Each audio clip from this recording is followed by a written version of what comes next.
Can't ever find Dean when you need him. Where the frap is he? No, we got a show to do. Where the frap is Dean? What's going? Who's this? This guy. Man, what are you doing? Yo, what do you mean what I'm doing, baby? This ain't Dean. This is Run Dean MC. Man, he has lost his mind. I ain't lost my mind, son. This is the newest co-host to the co-host on the show. Run Dean MC. Get used to seeing me every week. You see the gold, don't you, baby? And in my mouth. Bling.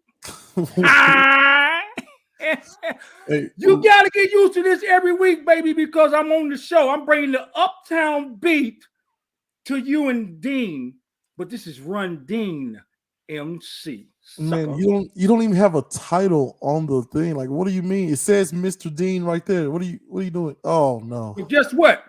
There it is, right there, baby. Run Dean MC has taken over the show. He's here. He's here. Get used to seeing me every week.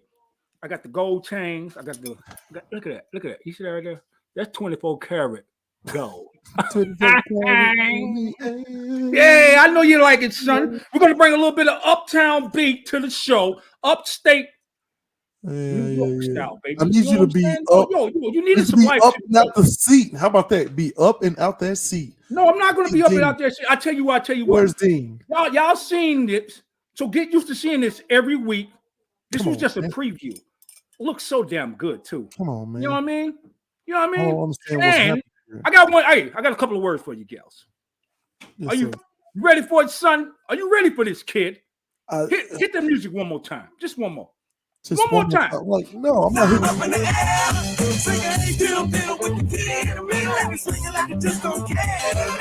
Hey! Doing, man? All right, I got a couple of words for you before I get out. Before Dean come and get me. Yo, you feeling this? Hey, look at this, man. Look, this is hard work right here. It really wasn't even hard work. This ain't even my best. But check this out. See me next week live, 9 p.m. Central Time on Let's Talk with Gales and Dean and Run Dean MC. You know the frap you want. Can you dig it? Don't you?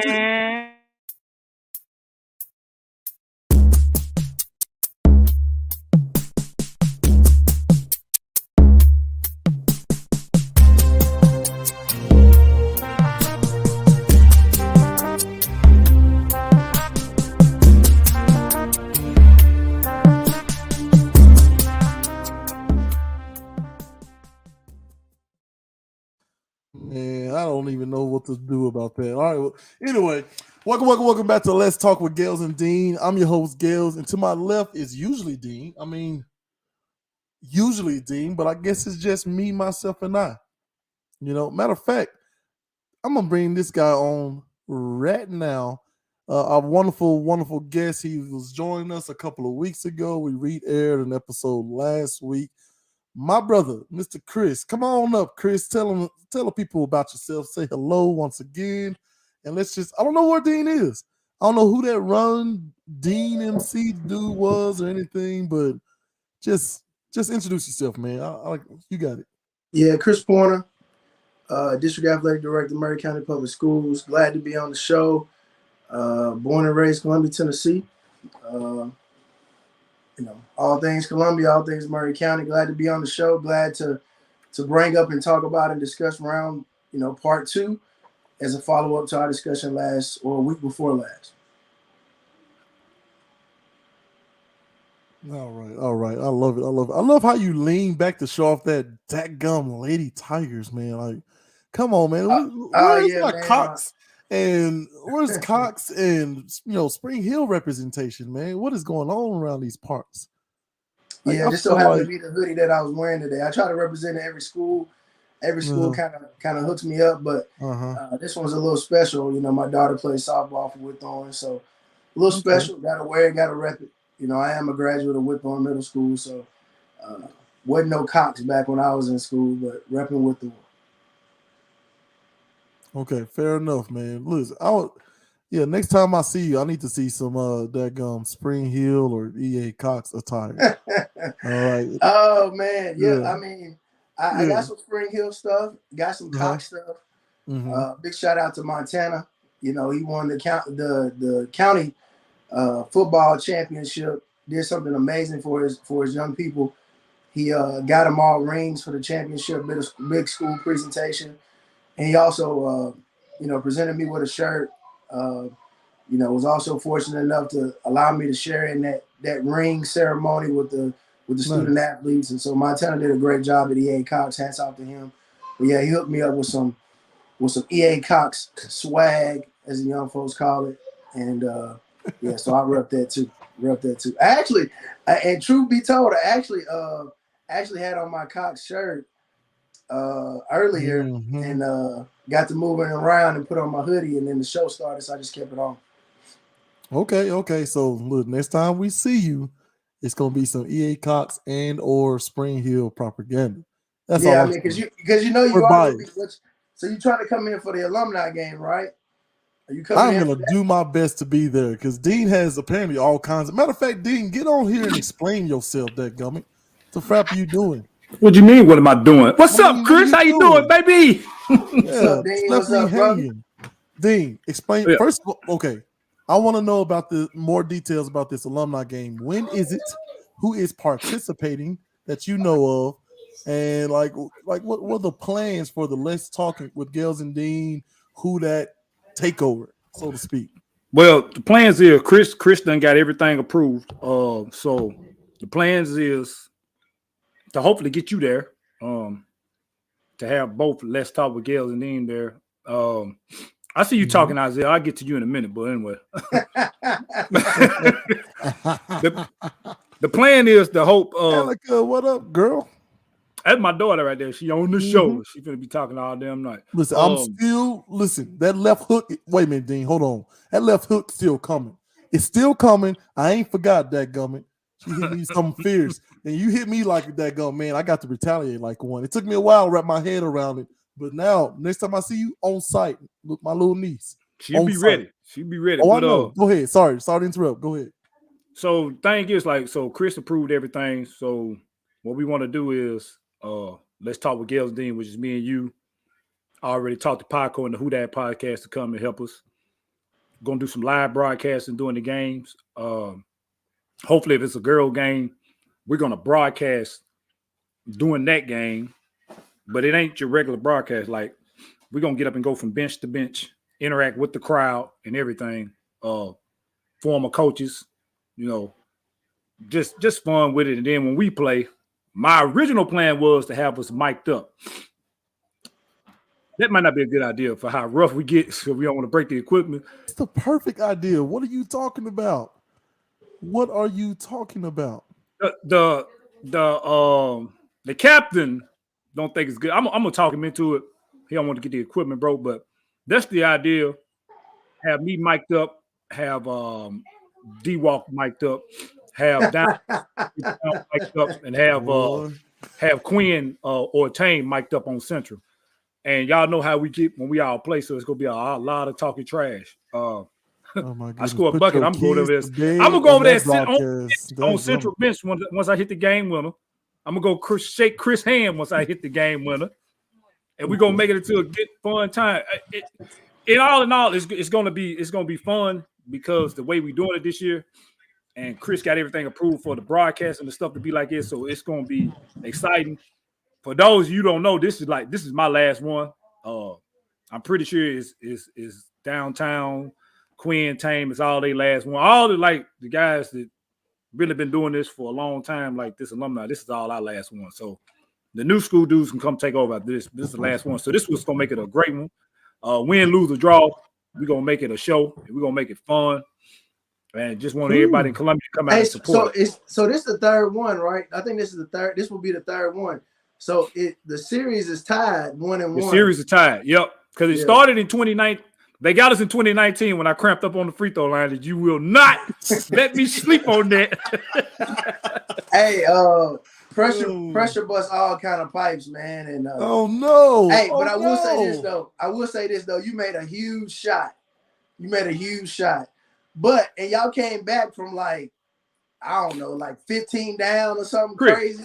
I'm gonna tell you what it was. They had us down. They were doing their thing. I see Quinn, I see Black, I see Tame and Bull. They on the side like they took their shoes off. Very disrespectful. At that point, I was pissed. I said, "Nah, we finna come back."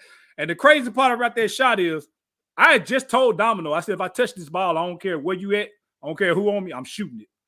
Like I told everybody on my team, wherever, if I touch the ball, I'm shooting. And you shot it. I shot it. I was gonna shoot it regardless. Make a miss, I was gonna shoot it. And I shot that ball. They went to overtime. Well, it didn't go to overtime. I got fouled and could have won the game, but we don't talk about that. It was still fun. This series is tied 1-1.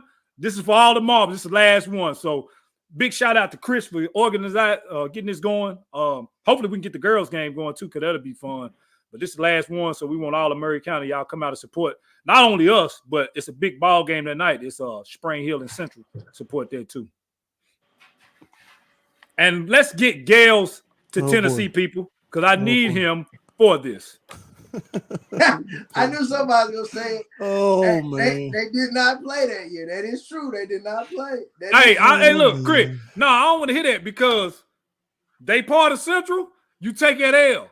But since Browntown want to play, look, I already told Downtown I'm giving him about 15 in 10 minutes. That's all I want. That's all I want. That's the main person I want. I knew that's the only coming. reason I was playing. Chris, I was gonna coach this shit. That's all I was gonna do it. And he called me with the shit. And I said, all right, I'm coming. Oh, Lord, hey, but listen, y'all have to play as long as you can possibly play. We will. Right? Like we will. So it ain't the same without the same group of characters. Like, even if you only play for 30 seconds, you got to get out there and play, man. Y'all got to get out there and run around. You know, I don't know. It don't have the same energy and dynamics if y'all not playing. You know, you know both of us. Well, you know all of us, and the competitive edge is there. Nobody's really gonna take a back seat and be like, all right, I'm gonna just sit down. Because I know me, if they get up by 5 or 10, I'm like, all right, I ain't coming out. You know, so it's gonna be there. Black said he ain't gonna play number like 5 minutes, he lying. As long as I'm on that other bench and I'm talking, he gonna play. But guess what, Chris? Black ain't in shape. I'm in shape. Oh man. Talk about a motivator right there. He don't know who Black ain't in shape. I'm up. in shape. The only one they really got bad in shape is Tame, but Tame in muscle shape. I don't know if he in basketball shape. That's right. I'm talking. I'm firing it up already. And I got one of our players to come out of retirement that have not played with us in a long time. You got to try to pull as many folks as possible. I don't know. We got to figure out what the format is for playing that game. That's going to be the key. Like, the key going to be the format. You know what I mean? Like, do we play a half? What time do we play? How do we get the most out of the game? How do we get everybody in? Like, just the rotations. You know, how many y'all? He said he gonna foul out, which is probably true. That's depending on who we got. Depending on who we got officiating the game. I don't foul. I'm just I'm aggressive. There's a difference. All right. But the format, Chris, I would like to say, what you think? No, that's Josiah. Joe. I would like to say, I wouldn't mind doing 4 10-minute quarters, but we have to have everybody to agree on it. And the time frame, just in case they have a JV game, then you got the girls, like the actual girl game that's going to be, we don't want to run into their time. So you're going to do 4 10-minute quarters? That's or 2 25-minute halves? Add that extra 5 minutes? Yeah, we can talk about it. Do you do a running clock, or do you still got timeouts? Or do you no, hold on. Let me pause both of y'all. Because we gotta get to the task, okay? Because here's the task. Dean feeling extra good because he ain't got to work in the morning. But look, the question is, we're gonna iron all this stuff out, and the more details we have in the upcoming, what do you call it? The upcoming months. How long? When are we planning on having this? Yeah, it's January like 29th, and ain't no upcoming months. Yeah, like 29, 28, 29. Weeks. Whatever that Saturday is. January 29th. Oh, man. Play the 36. Hold on, that Jordan Zayden. What up? Billy Joe. You see what Jordan Zayden say? Unc is a bucket. He talking about me. Telling you, man. I'm coming. Hey, Chris. I'm coming for him, bro. This is the last one. I got a special pair of shoes. Tell your daddy to get on here. That's what you do. Huh? I'm talking to Jordan. Billy Joe, I need you to tell your daddy to get on here, dadgummit. All right, Chris, before we go to the next topic, and you can get with everybody else and ask them. 2 25-minute quarters, clock stops at the 2-minute mark, but you still got your timeout. If everybody agrees to it, it's just an extra 5 minutes in the half. So, okay, yeah, we got to figure it out. Who's the captain on the Central side? Jeremy. It'd be Jeremy and Quinn. Mm-hmm. Wait, should they get their team together and let the team decide? They got their team. And they're all gonna agree downtown Jeremy Brown. Bro, look, I'm gonna tell you one thing about it, 2 things for sure. One damn thing I know about them. One thing I know about them, they got their team. Mm-hmm.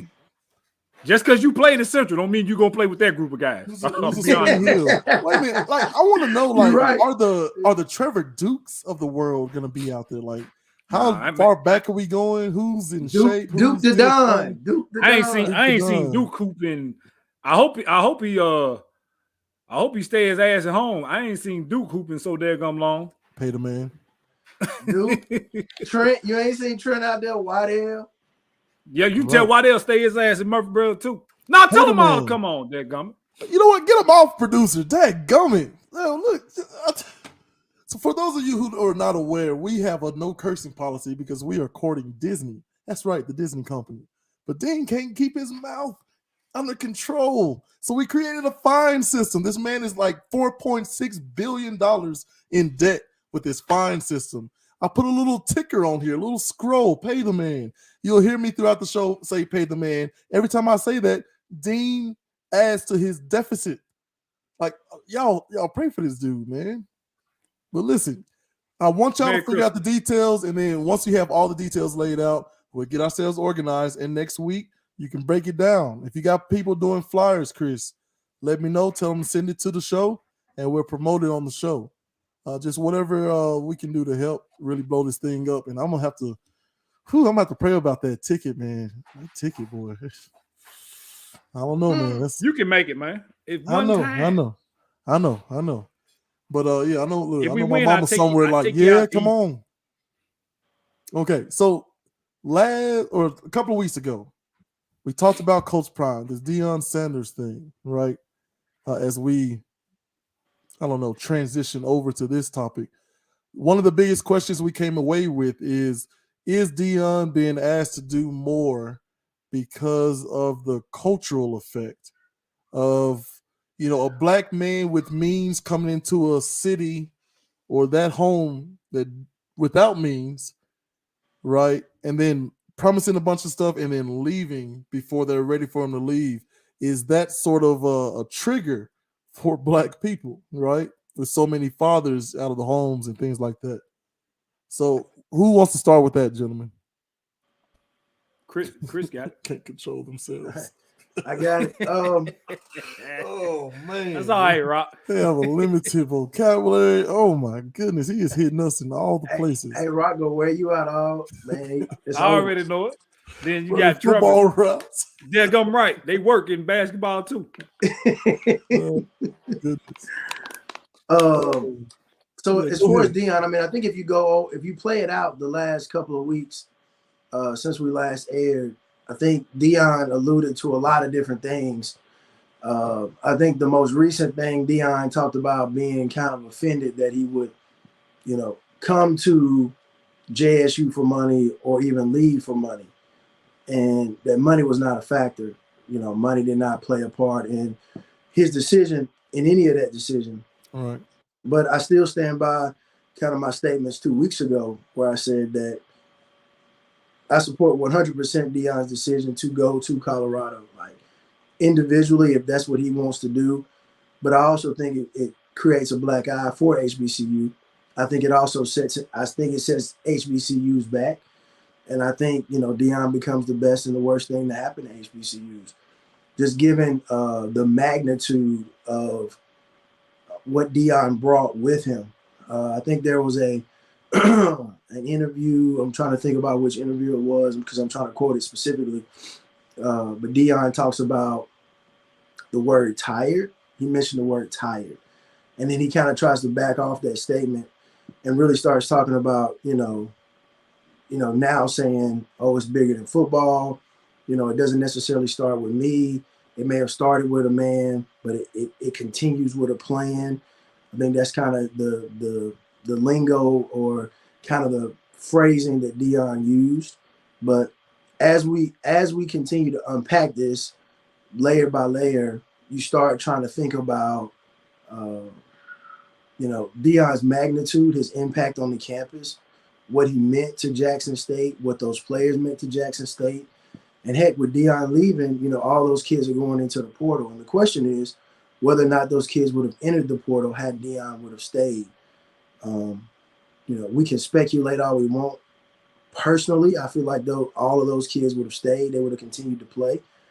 But you also got to raise the question about the MEAC versus the SWAC.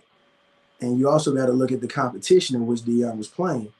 So 2 years in a row, Dion loses in the Celebration Bowl to the MEAC. And you also got to look, when you look at the Dion scheduling and who Dion had scheduled to play, not a very strong schedule at all.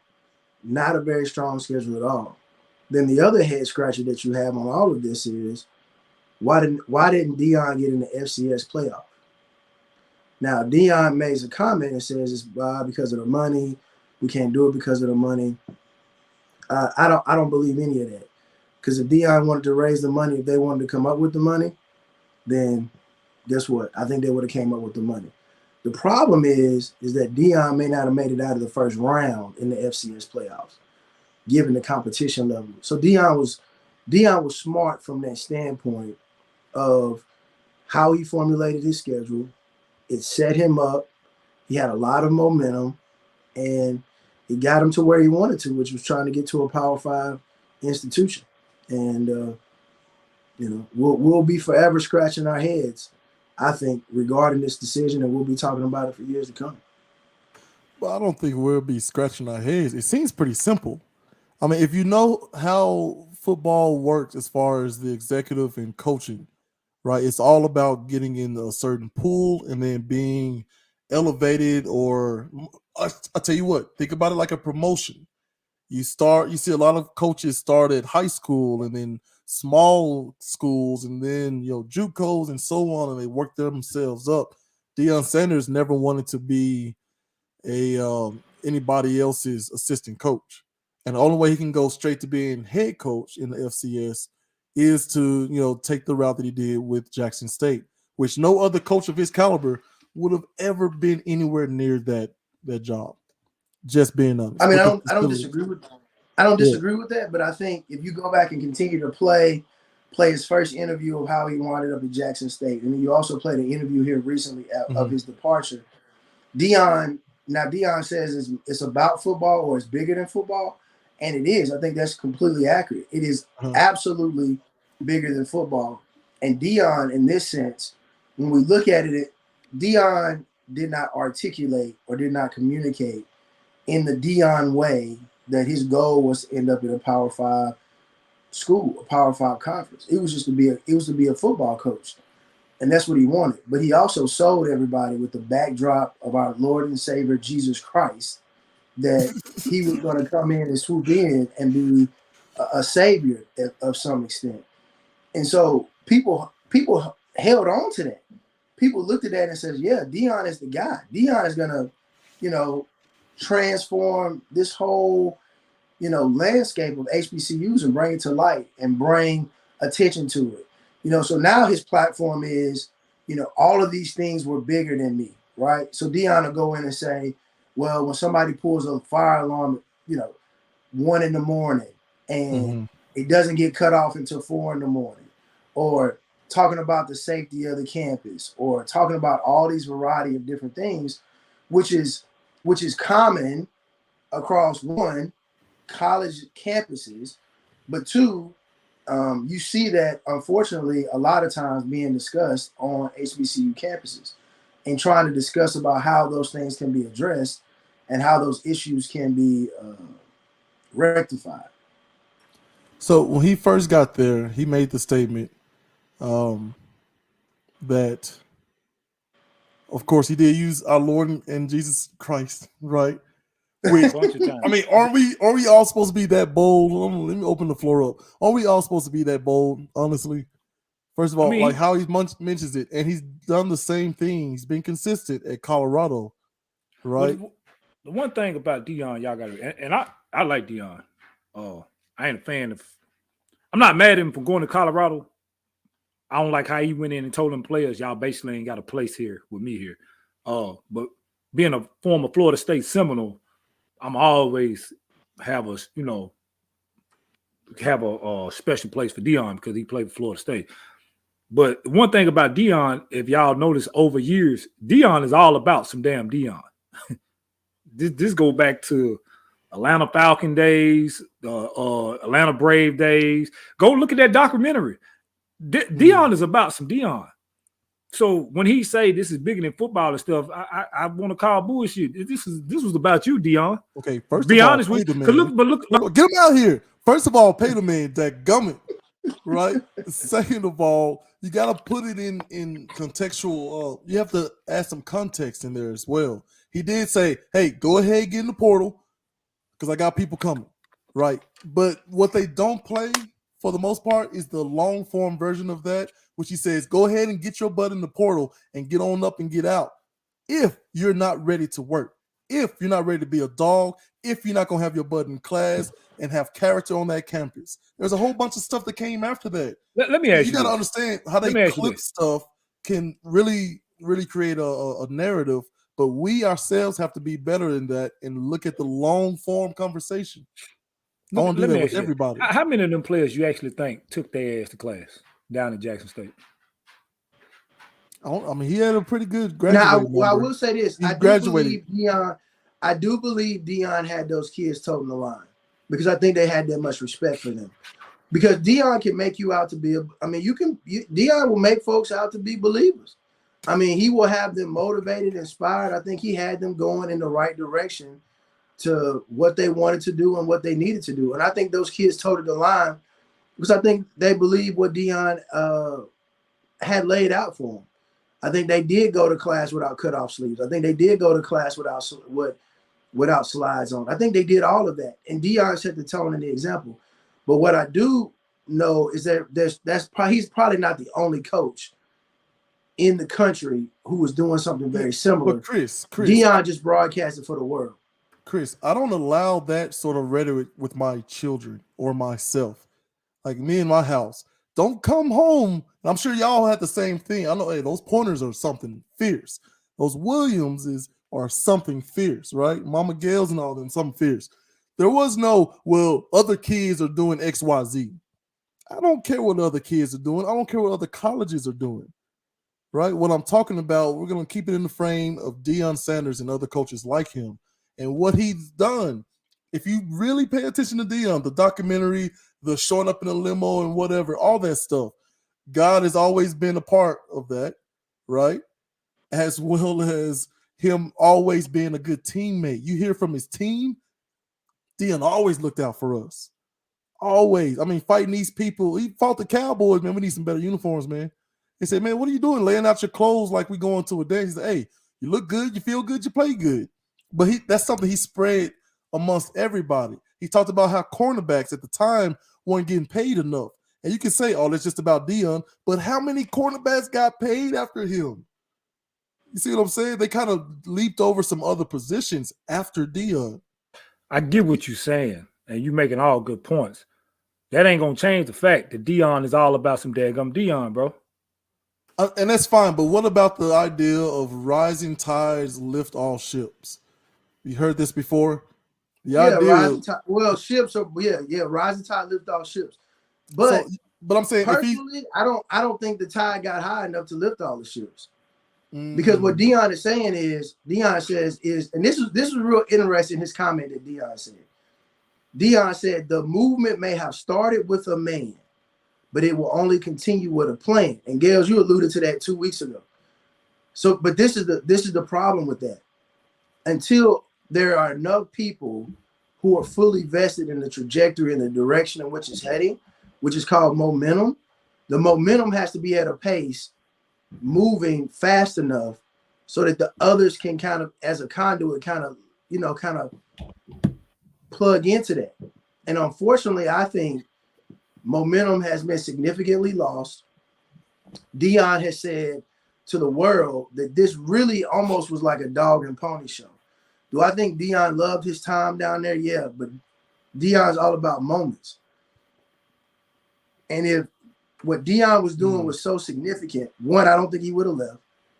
And two, I think the players that he recruited, based on the backdrop of the culture of historically Black colleges and universities, because that's the only place he could have sold that, would have stayed as well. Now everybody's being an opportunist, and there's nothing wrong with that. But Deion sold them on something completely different. Okay. And when he was gone, they're gone as well. Hang on. I don't have a problem with that, but I'm just saying, you got Jackson State who won the SWAC, and basically Deion's comments was TC's gonna be able to recruit. These TC's gonna be able to recruit just as well as we did in the past.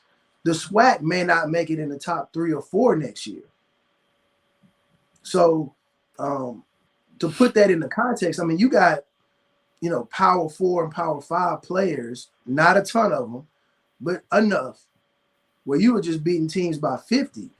And then when you run up into a team that's well coached, that has comparable players, you just can't get it done at the end of the day. So here's my question to you, real quick. Hold on, Dean. Hold on. Real quick follow up on that. What did he lead them astray on? Like, what did he sell them that he didn't deliver? Because everything he listed in his initial, him being introduced as the coach, he did. Every single thing that he said he was going to do, he did. Well, Deion's smart. I mean, you're talking about low-hanging fruit on delivering on certain deals. Yes, Travis Hunter is following him. Sorry. Looking at the comments here. So Deion, when you talk about low-hanging fruit, look at Deion's schedule. So do you think it's more impactful if Deion could have got Jackson State to the caliber of beating a University of Alabama?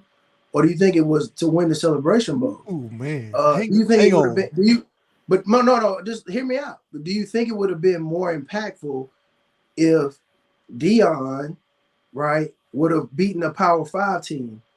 Or do you think it would have been more impactful for him to win the Celebration Bowl or gotten the FCS National Championship and won the whole thing? There's a reason why Deion didn't do these things. Deion used money. He used a whole lot of things. But Deion had to show a record that gave him the pathway to get to the place that he needed to. You just go check his record. Your record is who he says you are. Deion didn't really play anybody. When the conversation came up about Alabama, he says, "Nah, man, we got to get our interior players right. Our skilled players are there." I.e., you saw what Travis Hunter was able to do in that Celebration Bowl. Like, the kid is unreal. But hold on, let me stop you right there, Chris. And I like Travis Hunter, even though he decommitted from us on signing day and went to them. But can he do that?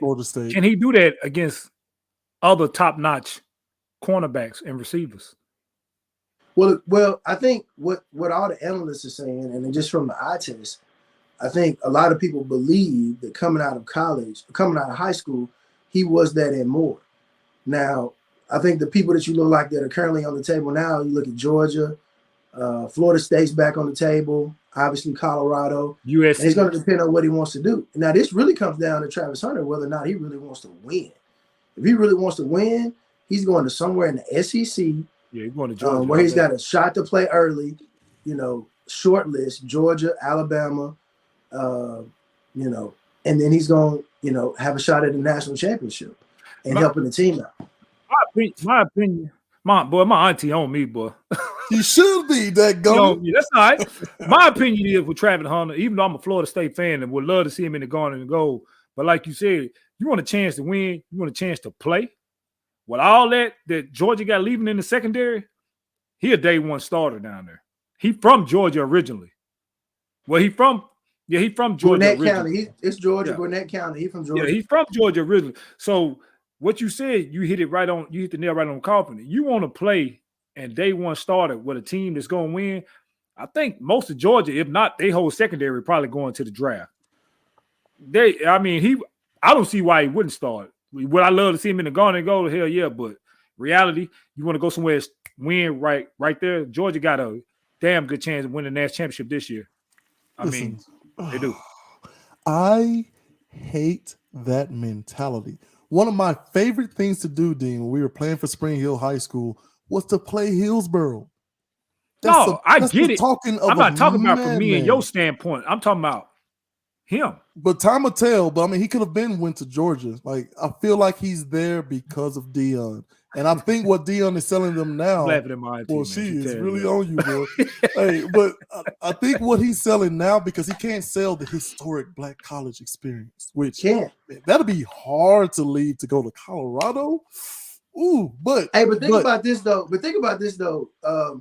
You know, when we're talking about football in general, except for in a very few places, when you look at Power 5 football, overwhelmingly, and football in general, the overwhelming majority of the players are black. You know what I mean? So we're talking about a sport that has predominantly African Americans playing on it. And so we're talking about a difference in the black athlete, really, which is really the ultimate difference. So the kids that are going to Jackson State versus the black kids that are at Alabama are night and day. 1, 2, or 3 players maybe could play at both places, but we're talking about night and day. And so we're talking about now recruiting very differently for the caliber of your program. You're talking about historical context of your programs, the ability to win out the gate. Now we're talking about NIL money. And so Dion can't sell, as Gail said earlier, you can't sell that experience. I think somebody mentioned you that can't sell the black experience. The black experience, yeah, that's what I'm talking about. Here's what I'm saying. What you can sell is nobody thinks you can do this. Being a part of something special, going to a traditional white affluent atmosphere and not just surviving, but thriving. That's what he's selling to these kids. So when I think if you're coming with Dion for that sell, then you're not going to go to Georgia after a few losses, right? You're going to really try to build this thing up. Here's the secret that nobody really talks about. As far as going to the NFL scouts are tremendous. Some of the best players have been found in some of the not so best places. If you can ball, they will find you. So it's a misnomer to think about why he's going to a Power 5 in order to get more exposure to his kid or whatever. But what he can do for those kids is you're going to be on a bad team up against really good competition. And that's going to get you or better prepare you for the next level than a JSU, unfortunately. Well, Chris' wife, let me get this out real quick. Chris' wife said it a couple of weeks ago when we was on this. She said a lot of those kids are going to get a culture shock. This going from Jackson, Mississippi to Boulder, Colorado, you going from historically black to Boulder, Colorado, bro. Some of these people, some of these kids ain't really never seen white culture. Not so be fast, honest with you. Like I'm just being like it's gonna be it's gonna be different for them. Not so fast, my friend. Like I tell my wife this. My wife and I kind of go back and forth on where to go vacation and things like that. And I always tell her there's always 2 versions of the same place. Right? There's the affluent version and there's the budget below version, right? Sadiq and I, we've been to Michigan before, right? With Coach, you and I went to Michigan with Coach Duggar. You remember that? Yeah. Right? Sleeping in our car, going to the hotel, and then staying with family. Then Sadiq and I saved up money and went back, right? Got some tickets to the Michigan Vandy game. And we got the best hotel. We ate the best places and had the best time for the most part, right? I'll tell you off air what the bad part. But I know what the bad part was. It was the same place, but 2 different levels. What those kids are accustomed to, what he's done with their social media, with having Puff Daddy and other people, who was it, Snoop Dogg in the locker room, having the Brittany chick, the IG models break down exactly how the game works. Like, I'm sorry, man. So athletic departments are insulated. So yes, I'm saying they're going to be treated the same no matter what. Athletic team, it's insulated from the rest of the world. It's insulated from the rest of the campus. Like, I wouldn't have known what college life was like had I not gotten injured or got hurt. We make this joke around Austin Peay that we go to a little unknown HBCU called Austin Peay just because of just the environment, the tight knitness of just Greek life, all of that stuff. But right. I will say this to your point. when you talk about can be found anywhere, you got to put that in context. Like, you got to put that in perspective. I'm not saying that a kid can't be found anywhere, but there's levels to this. And scouts know that there's levels to it. So if you're at whatever, a Division II program, and you set records in a Division II program, they're not going to look at it as the same as somebody who set records at a Division I level. They're not. Now, except for one, say for one stat. Are they gonna? But they will look at your measurables. You will get the opportunity. But the only sport that I can truly tell you where that's kind of neutralized, outside of like golf and all the other stuff, tennis maybe, is baseball and softball, where that dynamic operates a little bit differently. But in football and basketball and some of these other sports, I'm telling you, location is key. The program is key. Now, will they find you if you're great? I'm not denying that. But the road to that place is so much more difficult without that. You know, because as a lot of people right now, I think if they'd have had a shot at a Power 5 school that we all know, we all probably played against, might have had a shot at the league if they would have had a shot at a Power 5. But they didn't get a Power 5 shot. And they winded up at a Division II school or a mid-major, even though it was a Division I, and didn't get the same opportunity. So, yeah. And these folks were the real deal at the places that they were at. Folks setting records. Folks that's got records that may stand the test of time aren't in the league. But had they done that on a Power 5 setting, on a major Division I setting, they'd have got every opportunity in the world, guaranteed. And I'm looking in the chat, and Tremaine has said, I told you that last time, if you can ball, they'll come. And that's why I commented on him. Tremaine, know I text him a very lengthy text because he texted me later. I sent him a very lengthy text, and his comment to me was, yeah, Chris, you're right. But he just took an opportunity to say it on social media right now for the world to see. But he know I'm right. Hold on, what the hell Monty mean? I'm one of them. What the hell are you talking about? He said Chris speaking facts. I gave Tremaine multiple examples of individuals that we all know and love, and he was like, "Yeah, you're right." So, but okay, let me push back a little bit, man. With your Cortland Finnegans, your Marcus Colsons, I'm looking at the list right now. Dominique Rogers, Adam Vinatieri, Tennessee, right? Tennessee London State. Fletcher, Vincent Jackson, like Jari Evans, like Robert Mathis. I mean, even technically Randy Moss, like these types of names, like if Michael you can Strahan. ball, Michael Strahan, if you can ball, they'll find you. And those yes, there's more. But those are exceptions. Hang on, Chris. Rule, hang on. I'm saying, hang on. You're saying an exception, but it happens at probably about a 10% clip, right? And fine, all of the talent gets pulled into the top 25 schools in the nation, and that's fine.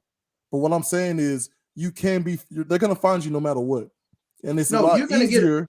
It's a lot easier in the other sports like an NBA and places like that because there are minor league options. Same thing with baseball. Baseball's probably has the best minor league like setup, right? But what I'm saying to you, if you can sit this aside for a minute and take it, don't worry about the fact of eyeballs being on you. Think about this. What really helps the player themselves is being up against better competition. So while players do it all the time, coaches do it all the time to try to bring it back to Deion, I don't understand this animus about just him taking this job. Me personally, I don't have a problem with him taking the job. Anybody and everybody, if you know sports, football, we all knew Deion was going to take a bigger job eventually. I knew it. Well, he said it. Like, it was a better opportunity. He went it down there in Jackson State. Now he want to show that he could do it on the big stage. So we all had to know eventually the schools were going to come call it. Deion was going to leave. So I'm not mad at how he did it. My only problem with Deion is how he told those Colorado players, and granted, they didn't show everything. So when you say it like that, okay, I get it. I was upset about how he told them basically, y'all need to go ahead and leave. But what? Get it off you, Auntie. Hey, that's my auntie. I ain't worried about it. What's your problem? Right, I don't have a problem. That's what I'm saying. I don't have. I said it on the show last time. I never did have a problem with what Deion did. I'd have did it too. I don't know nobody who who's not coaching that wouldn't take that opportunity to go. So Gales, look at this stat, because you said about a 10% clip. About a 10% right? clip. So I don't know how. I mean, let's just use that for the sake of math. So in football, 6.5% of anybody that plays high school goes on to play college. Now, this doesn't break it down in Division I, but if you were to break that down into Division I, I'm probably certain you're talking more like 2% Division I, because you got Division II and III. And you're talking about a 10% clip of that playing, or the other 3%, a 10% clip of that playing in various areas out of the 6.5%. The percentage of that drafted into the pros of 6.5% is 1.6%. That's overall. Yeah. Right. Yeah, overall. But what I'm saying is, you're talking about the odds being extremely, extremely low. So you got to be a unicorn of unicorns in places that are not typically drafted. I'm talking about the scouting process.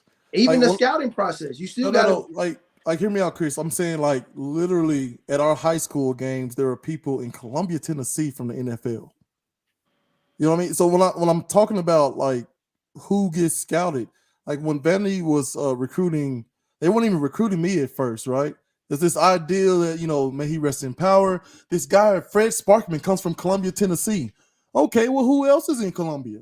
Well, I've heard about this guy, Jason Hothan, and Andrew Ackley, right? Or Stephen Ackley, sorry. Shout out to Andrew, right? And then they get there and they see me running around. It's like, what about that guy? What about 99? What about 7?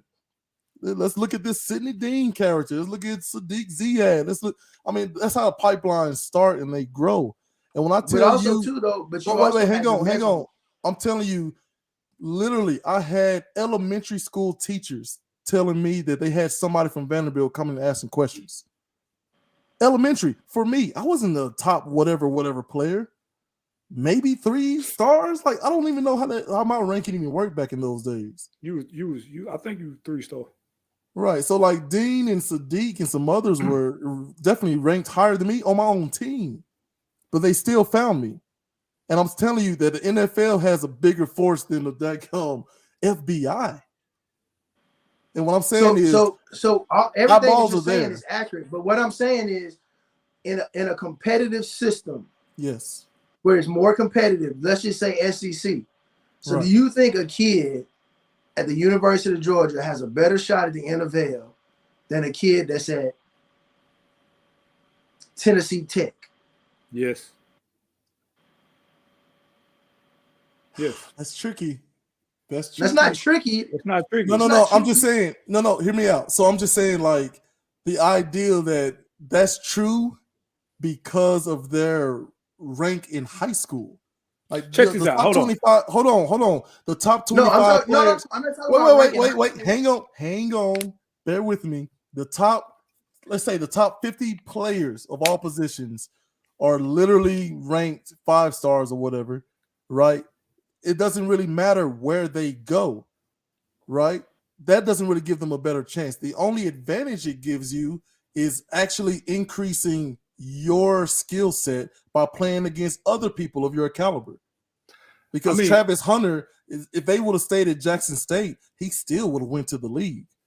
Oh yeah, he would have went to the league, but when he went first round. So here's what I'm saying. I'm saying it's more about top 50 versus where those top 50 are going. The top 50 happen to be going to an Alabama, Georgia, Ohio State, and the like. Right. So that's why it seems like, well, you got to come to Ohio State. That'll get you a better chance in the league. Like, no, it won't.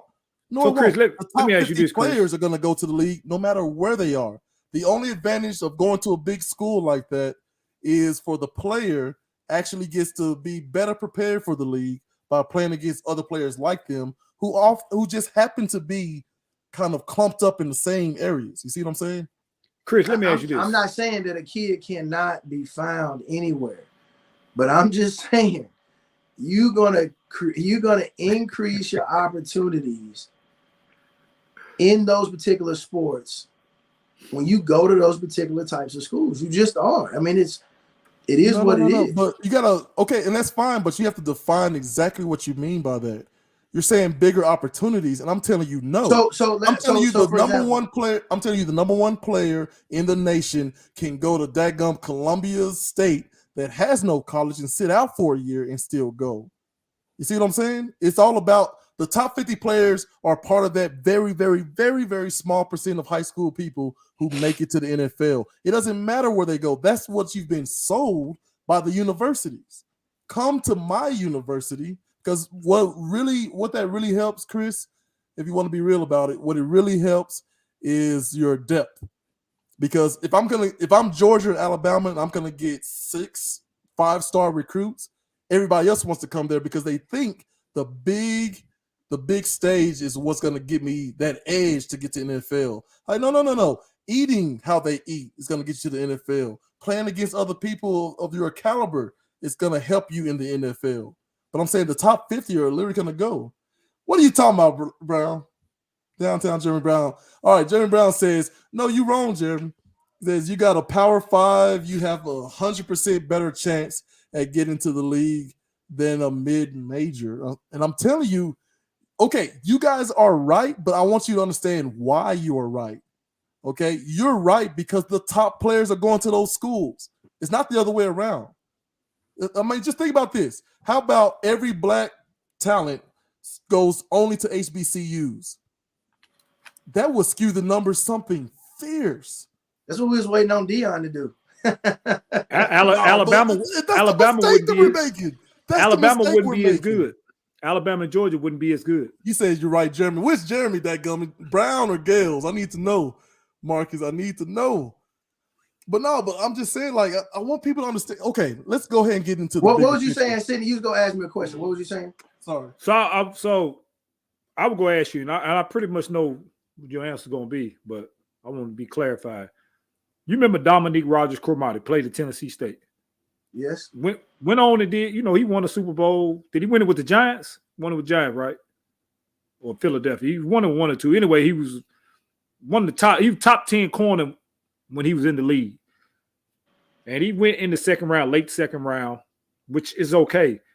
But you take him to play at the University of Tennessee, other than Tennessee State, he probably would have been a top 10 pick that year, him coming out.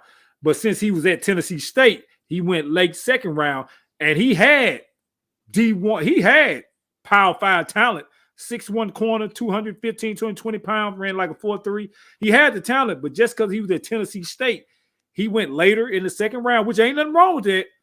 But when he got to the league, he still performed. But if he had been at University of Tennessee, other than Tennessee State, he'd have been a top 10, top 15 pick, Gills. Yeah. Bro, that's the game, though.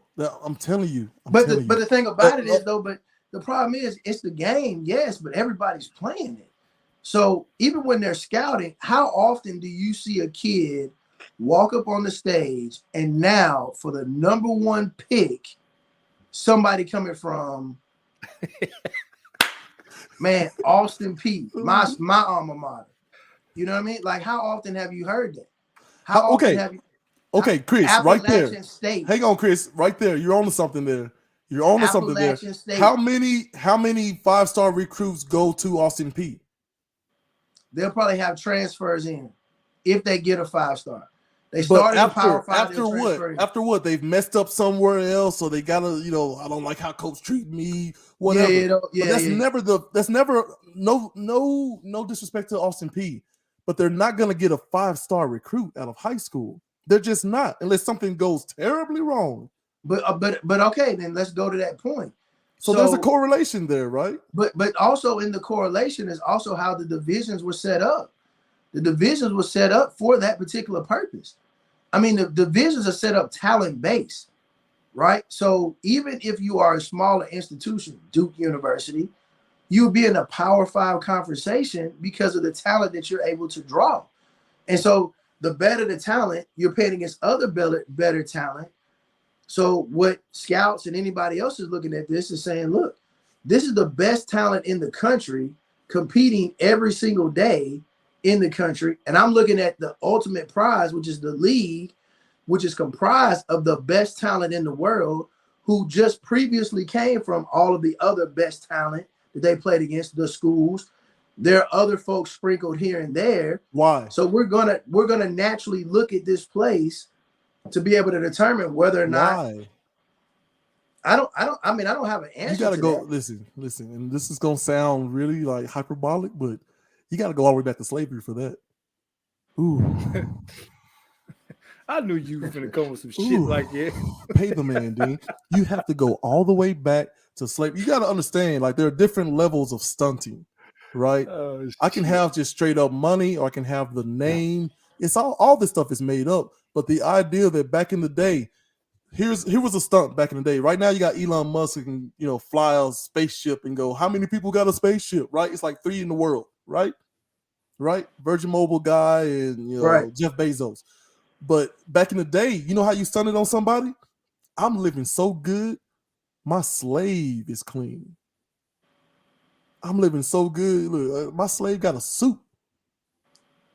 You understand this?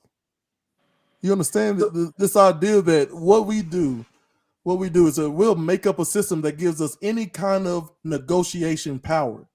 You got a people who are the very few controlling the many, as per usual. And a lot of things have been brought into the spotlight with the advent of social media and just this weird awakening where people are, I don't know, reading more, sharing information across the internet. All these things that are happening, these quiet things that are being said out loud now. You understand that we are in the middle of some sort of weird awakening. And I'm telling you, this idea that, well, you got to go to Ohio State because that's where the NFL gets their players from. It's like, yeah, like 9, maybe 12. Like all these other places are where they coming from as well. And what I'm saying to you, this is negotiation tactics. That guy went to TSU because he got into some trouble, right, and couldn't go to UT. And the NFL decided, you're coming to the NFL, but what we can do now because of your actions is we can get you for cheap. Well, downtown, Jim Brown made a good point in the chat. I'm so sorry, She says, I am lost right now. Hey, go back to what he just said. Dre Hall got records with the NCAA, but since it was a Division II, he got overlooked. If he was Division I, he's in the league. Just an example. Yep. Yeah. And then what happened to Danny Wood? Almost every conceivable receiving. But what happened to Danny Woodhead? Right? I mean, we've talked about this before on the other shows. You don't get what you deserve, Chris, Dean. Anybody under the sound of my voice, you do not in this world get what you deserve. You get what you negotiate for. That's something I got from Bo Money Jones over there at ESPN. Like, it seems to be fair that the best people play, but that's not how it works. No, but here's my point. That happened to Dre Hall, but Danny Woodhead was on the Patriots. But I mean, do you not think? But I mean, Dre ain't here to be on the call. But when you talk about negotiating, what level of negotiating did Dre Hall have? Right. He was trying out to make the team. His negotiation was, hey, here is my book of work that I did at the UNA Division II program. I set all these records. I come out here, I run as well as anybody. I'm out here catching passes as well as anybody. Right. But they got to make a decision because they view Dre Hall in a category with several other players that can run. Because when you get to that level, everybody can run, everybody can catch, everybody can do all of that. But they're also looking at the backdrop of the competition in which you played against at the end of the day, trying to make a decision on whether or not you're going to be able to stay around or we got to pass you up for somebody else. And they're making a business dollar decision. And they're going to look at what's the path of, what they're going to get the best bang out of their buck. And if here's a kid that played in Division I that had similar statistics, they're probably going to go that route before they go with Dre. And that's exactly what happened. I think that exposes. We got Dre in the track. Hang on, real quick. Bring him on. Hang on. I think that goes into like what we're talking about. Hold on, let me make sure I get that link in there for you. Because here's what I'm saying. Let's bring him on. Okay. He says, I'm here. Hey, Dre, there he is, Dre Hall. Let's go, baby. Hang on, everybody. We're gonna get to this. This is good. And you want to go to WNBA. How dare you, D? So listen.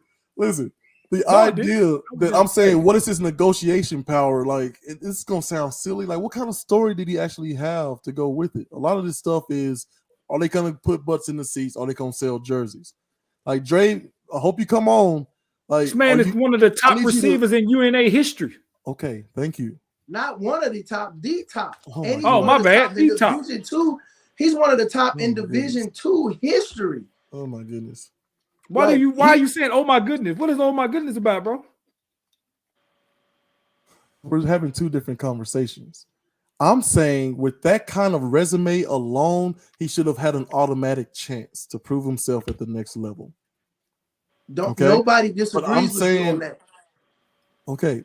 But you're talking about, but the thing about it is the system is the system. And I'm not saying that the system isn't broken. I'm not saying that the system is ineffective, but it is what it is. And because of the trajectory at which he had to take to play the place he had to go to play football, it made his trajectory to the NFL, his dream, so much more difficult. I'm just saying, like, Danny Woodhead is not that big of a difference, right? He's the current holder of many NCAA records, right? Dre Hall is the record holder of what, yards, or I'm not even sure what. Catches, yards, receivings, touchdowns, you name it, buddy. Come on now. The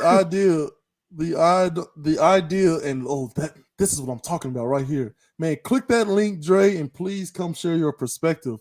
Because get on his ass, Dre. Get on his ass. Get him out of here. Pay the man. Dadgummit, black people. Come on, man.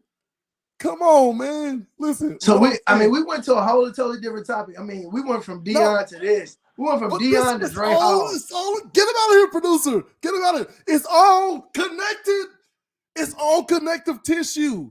All of it matters. It's all Dion. It's all Dre versus Danny Frappin Woodhead. What I'm telling you is Danny Woodhead can sell himself as great white hope running back. You don't see that everywhere. So, of course, he's going to get a dadgum chance. Of course he's going to get a chance. And a Dre Hall gets lost in the cracks. I don't know, Gaz. I got to push back because, I mean, the NFL is made up of how many African-American players versus white? So because they're not stupid. They're not stupid. It used to be all white before they was like, listen, those people over there are hiring. I get what you're saying. I'm saying the demographics of the NFL currently, the black athlete has the advantage. Is what I'm saying. We're not talking about coaching, management, ownership. No. Okay. If you want to look at it overall, right, those 1,000, however many high schoolers to college players who get an opportunity, yes, overwhelmingly, I think it's somewhere around 55% of the league is black. It's not as black as, I thought it would be near 90, but yeah, we got Pacific Islanders and all these other different things. But here's what I'm saying. You say minority. So what is the percentage of minorities? Oh, if you want to just say minorities, but even that's made up. But let's go with traditional. Let's go with the traditional. That's a show for another day. That's right. Okay. You see me pull myself back. If you want to go that route, all right. The traditional idea of minority just simply means non-white. I'm not even going to call it a minority ever again because our white brethren are the minority. Okay. They are the minority. But in this idea, it's overwhelmingly minority players who are going to get into the NFL off the sheer numbers. But that's not what we're talking about. We're talking about a more specific conversation between people from small colleges who deserve to get a chance at the next level. Mr. Hall deserved to get a chance. Mr. Woodhead deserved to get a chance. Woodhead got that chance because, one, you got to look at who even got him. The Patriots got him, right? The idea that you're going to sell to Boston fans, hey, we got a white guy who's going to tote the ball from the backfield. Yes, please. They ain't going to work in Atlanta. That was the Patriot way. The Patriots never really drafted high draft picks. They always go find a gym. But the idea that he was a record holder too, why wasn't he in the first round? Because he's small. And no offense to Mr. Hall here, they got his measurements up here. It's 5'11", 194 at the time with the 4.68 40 as his high. Like, that doesn't scream at you at the combine like, oh, we got to get this guy, right? But I'm telling you, if he had something to kind of just give him a little bit of an edge, and then he got to those next levels and was able to, showcase that he can hang with them and push them over the edge, he would have been there too. Because they're not stupid. They still want talent. They still want to make money at the end of the day. My auntie, boy, she want to get on, man. Click the link. Hold on. There it is right there. Click that link. Follow the instructions, and you can come on and make your comment live on Let's Talk with Gales and Dean. Don't forget to send those stars. Thank you, everybody, at Facebook, YouTube, Twitch, and Twitter, where we're live at right now. But yeah, Spring Hill Vocabulary Board. Mark is really on us, man. I mean, what's up with the Spring Hill vocabulary thing, man? I think my vocabulary is pretty damn good. Well, look, Auntie is saying, hang on, Chris, let me read this. Auntie is saying, Sidney Williams can't wait till you get home. We are going to set this up in my house and continue this. Boy, she is I'll be there next Monday. Oh, I'll be there next Monday, too. Oh, okay, all right. Yeah, she's a big, based on the comments, like she's big supporter of Deion going to Colorado. Yeah. Doing it for his family and his kids. I think, but that's one way of saying it. You could also say she's a big supporter of a black man who is about to be married, if not married, who is going to give his kids the best opportunity based off of nepotism, like all these other different groups who have been winning over us for years. Is that not accurate? What opportunity are you talking about? Like what you talking about? You talking about the opportunity to play at a bigger school to get better exposure, to get more opportunity? Is that what we're saying? I'm saying, how about this? How about this one detail? How about the opportunity to turn on your dadgum faucet and get clean water? What? You understand that he moved his team into a hotel on his own dime, and they were bathing in the swimming pool, Chris. Yeah, better. I'm sorry. I love my black people. I love Mississippi, right? But yeah, better. Boulder, Colorado, a traditionally mostly white, affluent area. Listen, define better. Deion was living in a mansion for free in the outskirts of Jackson. He had 4 Cadillac SUVs pick him up and take he and his family wherever they wanted to go, whenever they wanted to go, however they wanted to go. You'd be crazy to think Deion did not have the type of water running that he needed to, because he didn't live in the city of Jackson. So you're talking about taking his kids somewhere better. What do you like? We just had a conversation like that was all a game. So his kids were good, if his kids were as good as we talked about, then why not stay at Jackson State? That's the point that you're trying to make.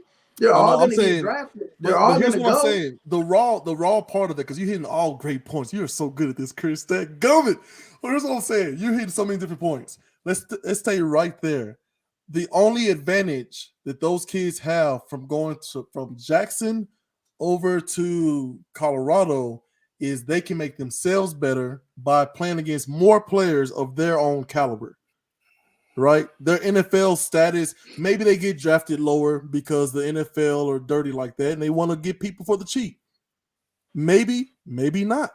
I mean, think about this, like Steph Curry had no business being drafted where he was, but because his father was Dale Curry and he had a nice run there at the end of the tournament, that was what pushed him over.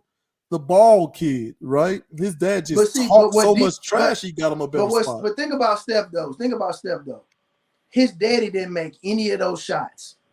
None of them. His daddy may have opened the door, but godgummit, Steph Curry kicked the door in. And that's fine. But we're talking, we're having the nepotism talk, and we're having to why is Boulder, Colorado better than Jackson, Mississippi? And I'm saying as a city, there are no water problems. As a city, their school systems are better. As a city, they're an affluent area, which means you're going to learn more about the caliber of people that you have to deal with and get you get early exposure to the type of people you're going to have to deal with in the NFL. You don't get that as much. So again, but the conversation you're now having is the difference. You said better. You said why is it better? And I'm telling you, these are the reasons why it's better. Right. But what I'm saying is that conversation is directly, it goes to the difference between the HBCU and the PWI.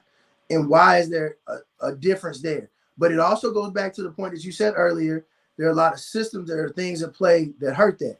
But the comment that you made, the point that you made regarding Deion, why go to Colorado, is the same conversation we're having regarding opportunity, visibility, and speaking about Dre Hall going to the University of Tennessee versus going to UNA. And if he duplicates the same results at Tennessee versus UNA, then here you got a totally different opportunity and shot at something that you love. Not saying that the player himself is any less qualified, any less capable, but you just went in and said, playing against other players of his talent and ability. Yes. But I would have to say, for Deion's kids, they found out real quick the talent and the ability of the MEAC.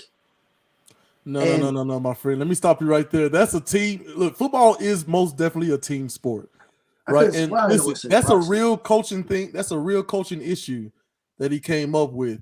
Look, Deontay, I need you, sir, to click this link right here. Let me put it in right next to you here. Let's see, where is it? Invite, copy, Control V. There it is.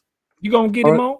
Well, I want him to, because he's over here writing symposiums and that Shakespearean sonnets over here. Like, I can't read all of this and comment. I need you to click that. He's finna get on and follow the instructions. But here's what I'm saying to you, Chris. We're saying the same thing, but the why behind the same thing is different. No, but see, I think the conversation of the why, we got to go back to a different genesis. Like, the why behind the conversation is a different genesis, like a whole totally different beginning. Like, that conversation is, like, that breakdown of that conversation is way, like, we don't even have time to unpack it. No. Because it doesn't do justice to the question. No, here's what I'm saying.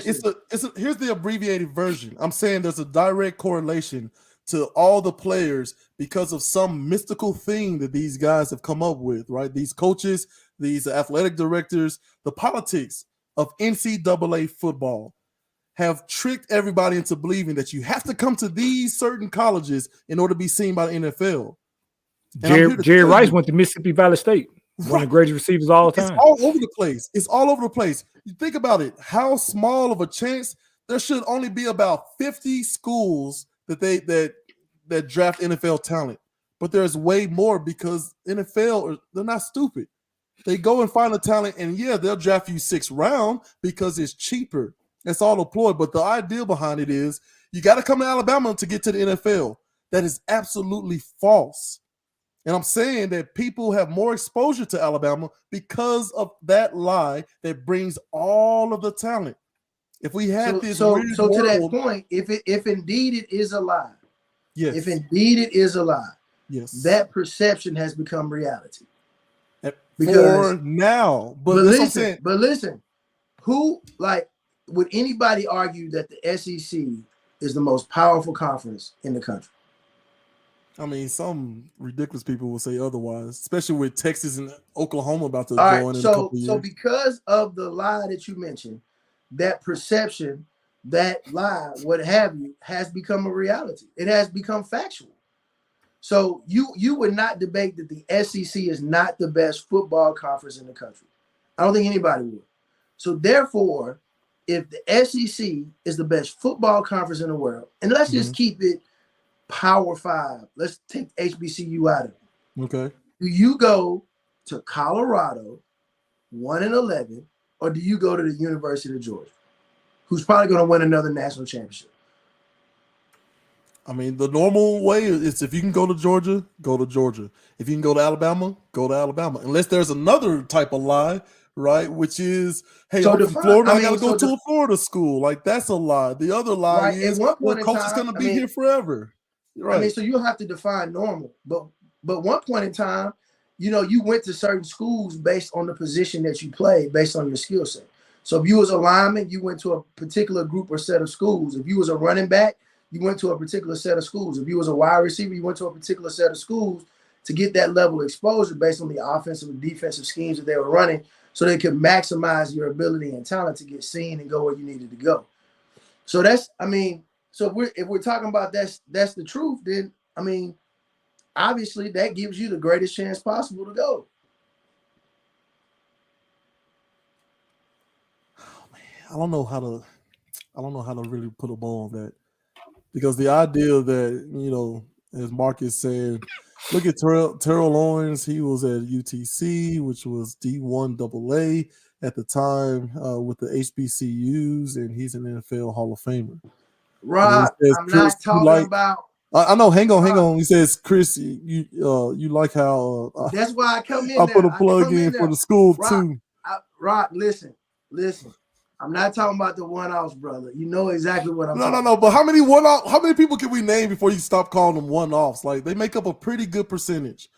But here's all right. So you said Terrell Owens, UT Chattanooga. Hang on. There are a lot of Division I mid-major schools out there. So all right, we just said Terrell Owens. Name the other NFL players from UT Chat. I'll wait. Okay, fine. I ain't got nothing. I'm sitting there trying to think. Now name all the ones that came from the University of Alabama. The list goes on and on. Exactly my point. Name the ones that came from the University of Georgia. Bro, here's my point. Name the ones that came from Tennessee Tech. Chris, you're right. My point exactly. Chris, you are right. That's what I'm saying. But not because of the reason you think. You're right. No, because listen. Going to the top schools. That's it. It's not because of Alabama. It's not because of Georgia. That's the lie that you're sold. Can we agree on that part? The lie that's sold. The lie that's sold is you have to come to Georgia. You have to come to Alabama. You have to go to SEC. Like, no. If our best black players go to HBCUs, that it's gonna be. Oh, you got to go to Jackson. You got to go to Grambling. All right. So listen. So put a pin in that. Okay. That is another conversation. It's the same conversation to me. No, it's not. It's not. That is a totally different conversation than what we're saying. What I'm like, you're absolutely correct, because now what we're talking about is we're talking about degrees of separation between the black athlete. And that is the black athlete who decides to go to HBCU, a mid-major, or who decides to go to a Power 5. And why that has happened, when you start getting into integration of schools and allowing black players to play at predominantly white institutions, the whole conversation shifts. And how that happens, why that happens, and the marketability, the money that was put in there, and other systematic issues that happened that changed the whole paradigm of that conversation. We're talking, we're not going that far on the glacier. We really top level. I think you got to go back to a totally different. I think you got to go for the listening audience in order to get to the place that you're talking about. I think we got to start at another beginning, talk about that, give historical context, and then lead up to. Are there tentacles? That's a series, bro. We got to do a whole separate series. But are there tentacles to that?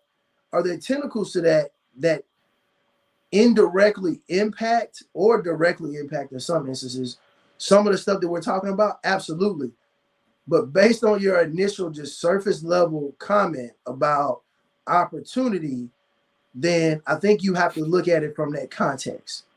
I think you have to look at it as as it stands now, lie, system, perception, what have you, whatever the case may be. If I go to the University of Georgia, because of what Georgia has produced, Georgia's track record, Alabama's track record, I have a better shot statistically of getting into the league. And that however we got to that point, it's the fact of the matter. It goes off this. You're right. We go off the comment that Rock made. It makes a big difference. If Dre put up those same numbers at a big school, he's a first-round draft pick. I agree. Qs are always late to the party. Rock, I already said that, man. Okay.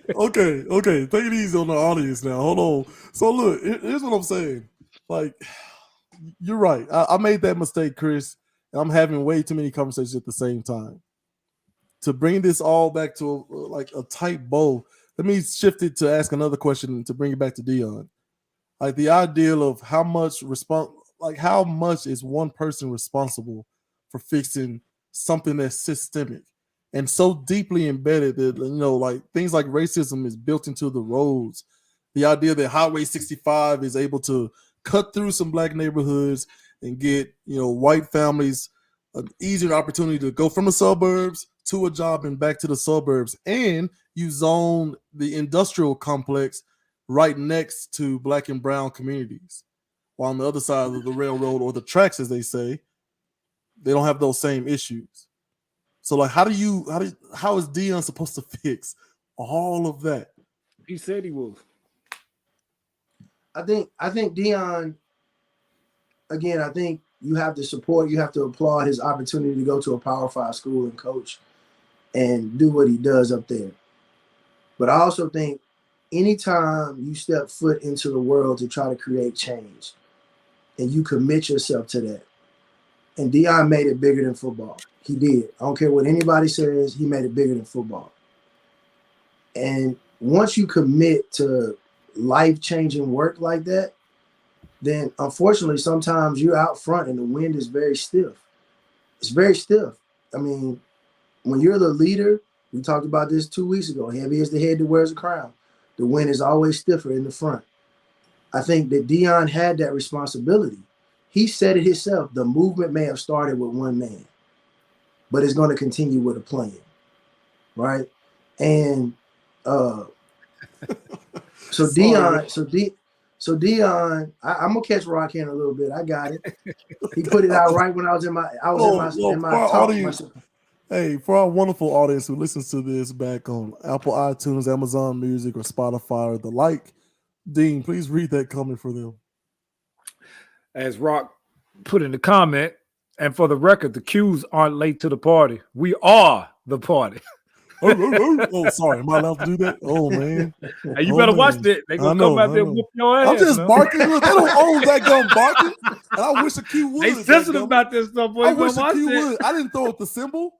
I never purported myself to be a dadgum Q. Look, they I don't love you to own death. Barking. I can bark. I love you to death, man. Especially on my own dadgum. I love you to death, and I got your back on a lot of situations. But hey, Q out, this is a big ass dude right there. Right. Everybody, listen, man. Child of God, I fear no man. So back to the Deion piece. When he said the movement may have started with a man, I think that was an important context. I think that was an important point that he made, because he knew, he was smart enough to know that he could create a movement. Him alone could start a movement. And when you have that much influence, it does become your responsibility at that point. Hold on, man. And you created a chain of events that now becomes your responsibility. And I truly believe that in some crazy way, Deion's ego got in the way and the workload became too heavy for him to handle. Because I think Deion was used to being Deion and getting Deion's way. And I do believe there were certain instances that Deion wanted certain things. For example, Deion reached out to all of these alumni folks or these people that got money across the country and said, give me money. And they looked at him like he was crazy.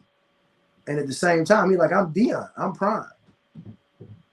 And so, all right, if you're not trying to do what I want to do, I'll go somewhere else with somebody who does want me. And of course, again, he's about moments. But I do think that Deion had a responsibility at Jackson State. Did Deion do a lot for Jackson State? Absolutely. Did he do a lot for HBCUs? Absolutely. But to what degree?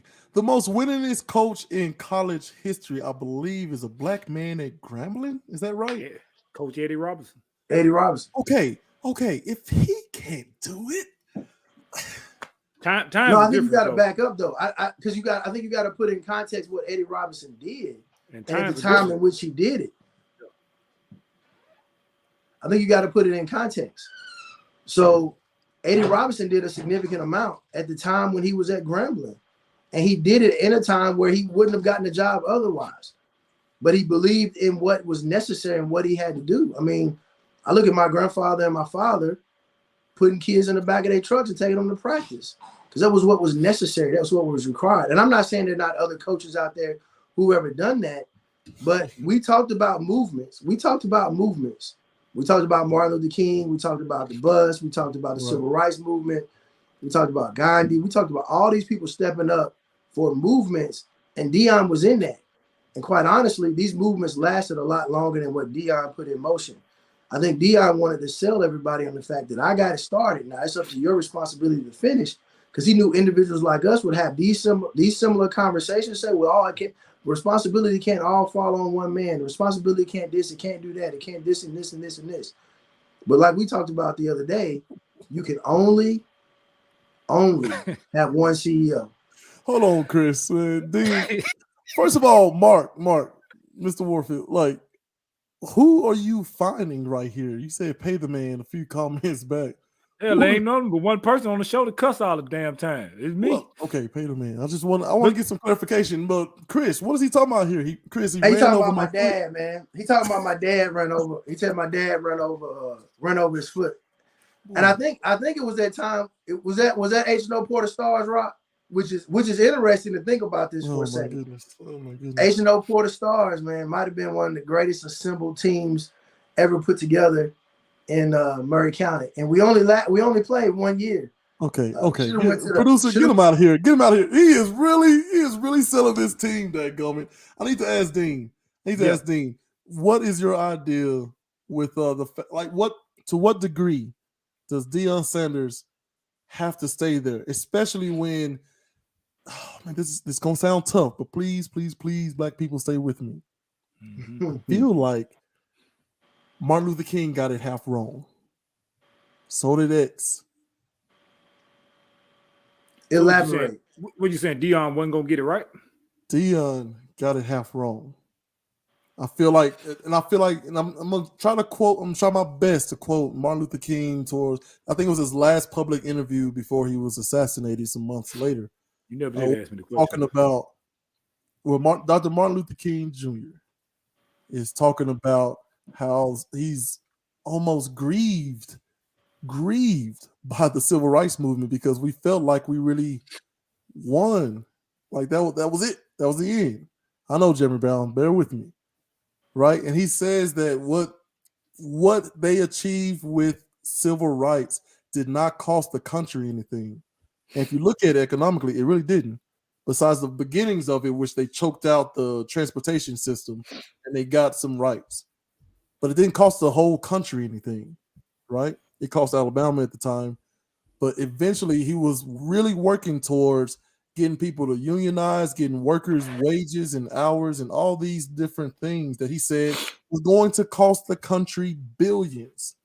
And the redistribution of wealth that is going to hurt a lot of people who've been complacent in these racist Jim Crow laws from the beginning. So when I tell you that you're saying that Deion Sanders, the prime, went to Jackson State and said, give me money, and they looked at him like he was crazy, to what degree is Deion supposed to fix that? That's a mentality that's been sown in us for a long time. Chris, I'm gonna let you answer this. Gales have completely lost my black ass. I don't know. Oh man, pay the man, Dean. No, so Gales, I mean, I'm not lost. What I'm saying is, I think Deion. Let me back up. I think Deion embellished a little bit. I think there were alumni that gave. I think there were alumni that was made. Some of the things that he did was possible. I think all the things that Deion truly wanted to do or try to make happen, he was unable to because of the resources. And I think Deion, in front of the camera, which he does so well, told a lot of folks that, hey, want nobody giving, want nobody doing this, want nobody doing this, want nobody supporting. All these things got to be fixed and all these other things that he talked about. So I get what you're saying as far as with Martin Luther King. I get what you're saying about Malcolm X. I get what you're saying about more people have to galvanize, more people have to move in the same direction.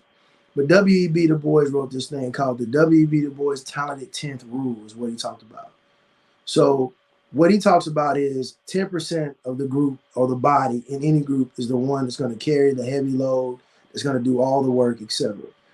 And it's true. I mean, you look on teams, you look at organizations, you look in community groups, there are going to be a certain few who are going to do the heavy lifting. And in this case, unfortunately, Deion was the one whose voice we heard the loudest, who was doing the most heavy lifting. I can almost guarantee you that if you go to the civil rights movement and around Martin Luther King, there were a lot of people who were doing a lot of heavy lifting, that were doing a significant amount of work. There probably were people who were probably more brilliant, more creative than he was. But the thing that Martin Luther King could do better than anybody is articulate a vision. He could speak it better than anybody. He could command a microphone and move people unlike any other. And who does that remind you of in the context of what we're talking about? Deion Sanders. And so Deion Sanders is able to do that and give you a compelling vision more so than anybody. He does it so compelling that oftentimes Deion will take a step back and say, "Oh, that was good. Y'all ought to clap for that." Because because he's got a mouthpiece.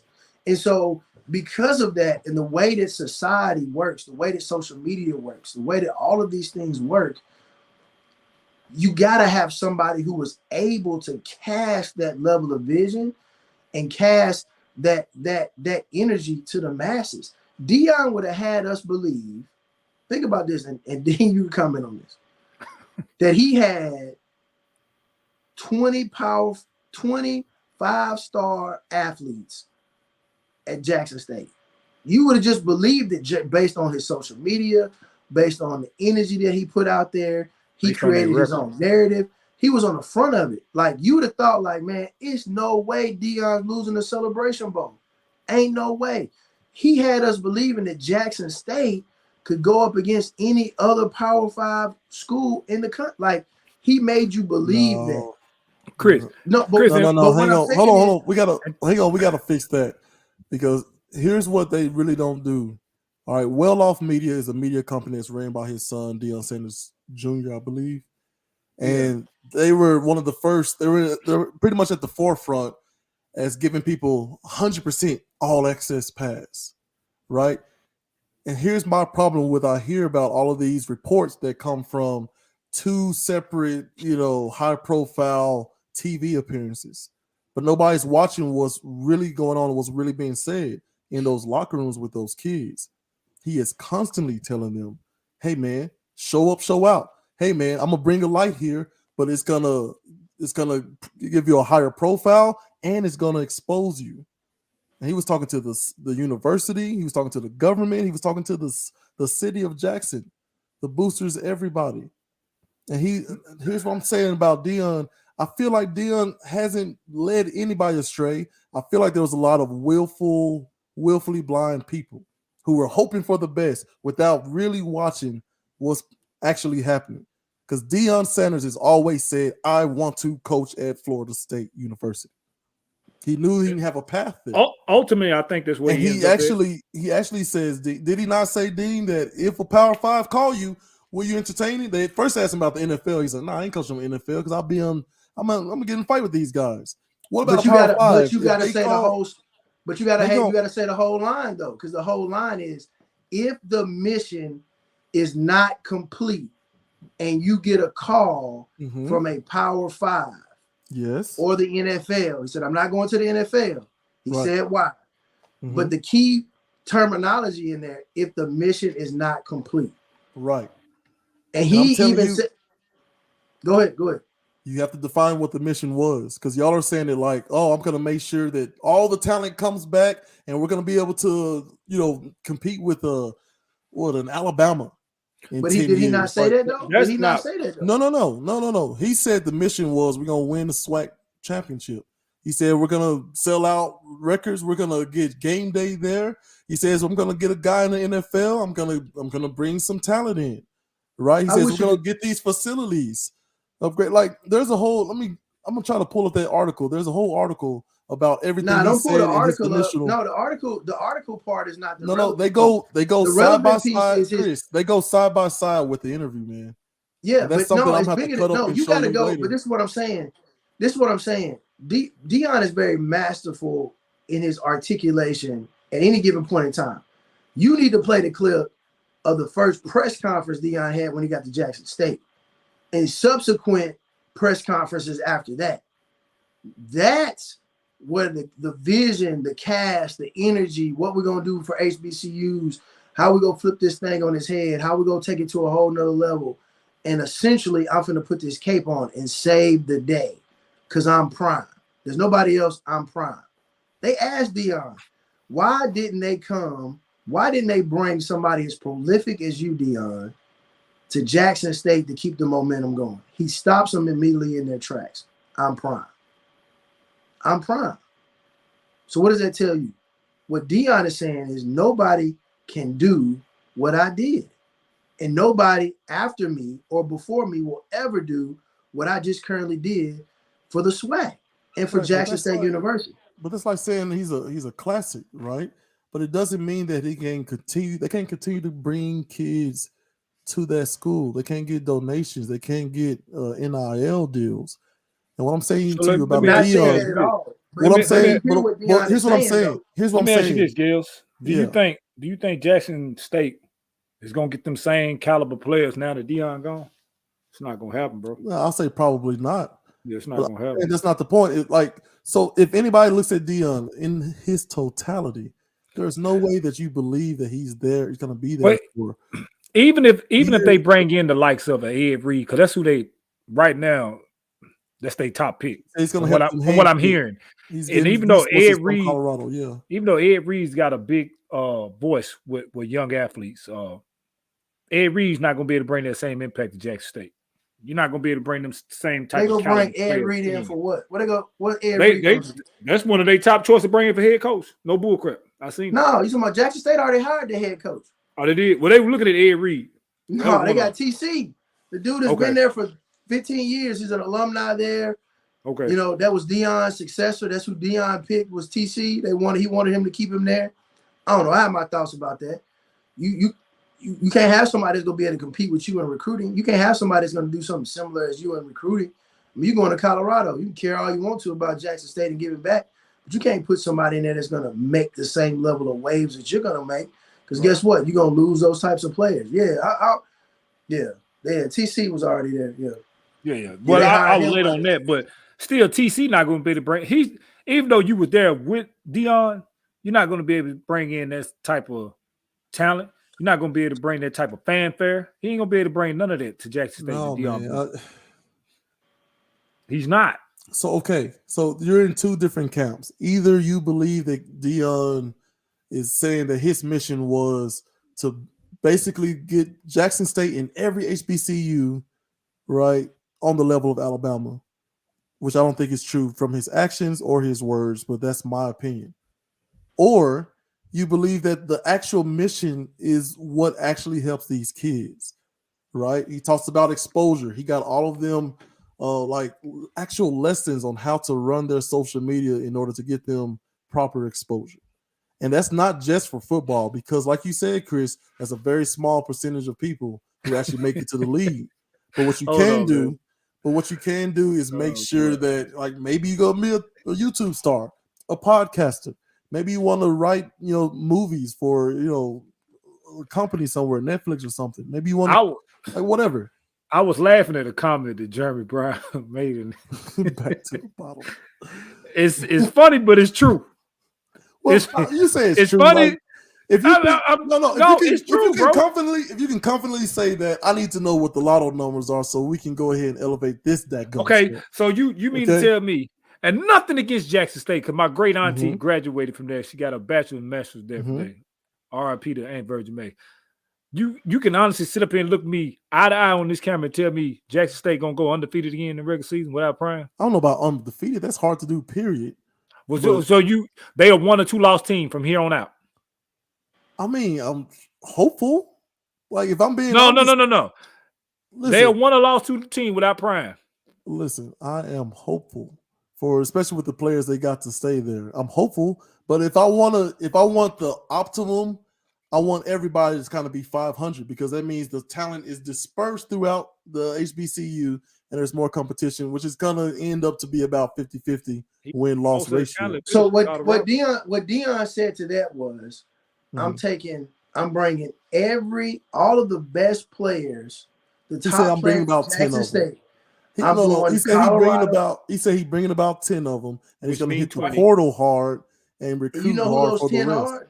Those 10 are the difference maker on Jackson State team that got them the undefeated record, that also got them beat by the North Carolina Central MEAC.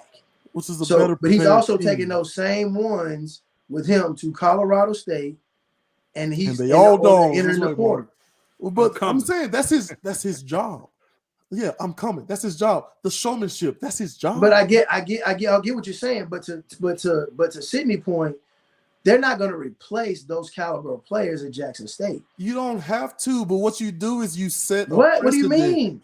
You don't have to. You set a precedent because those other schools aren't going to get that kind of caliber either. What they were needing were facilities. So the playing field is even now. I'm saying, but what they were needing was facilities. What they were needing was support from their own communities. What they were needing was clean water. What they were needing was for boosters who are alumnus or alumni to give back to their communities. To achieve what exactly? What do you mean to achieve then? If we got better facilities and we got the ideal of Black empowerment and all these things, I mean, how about increase your dadgum academic rating?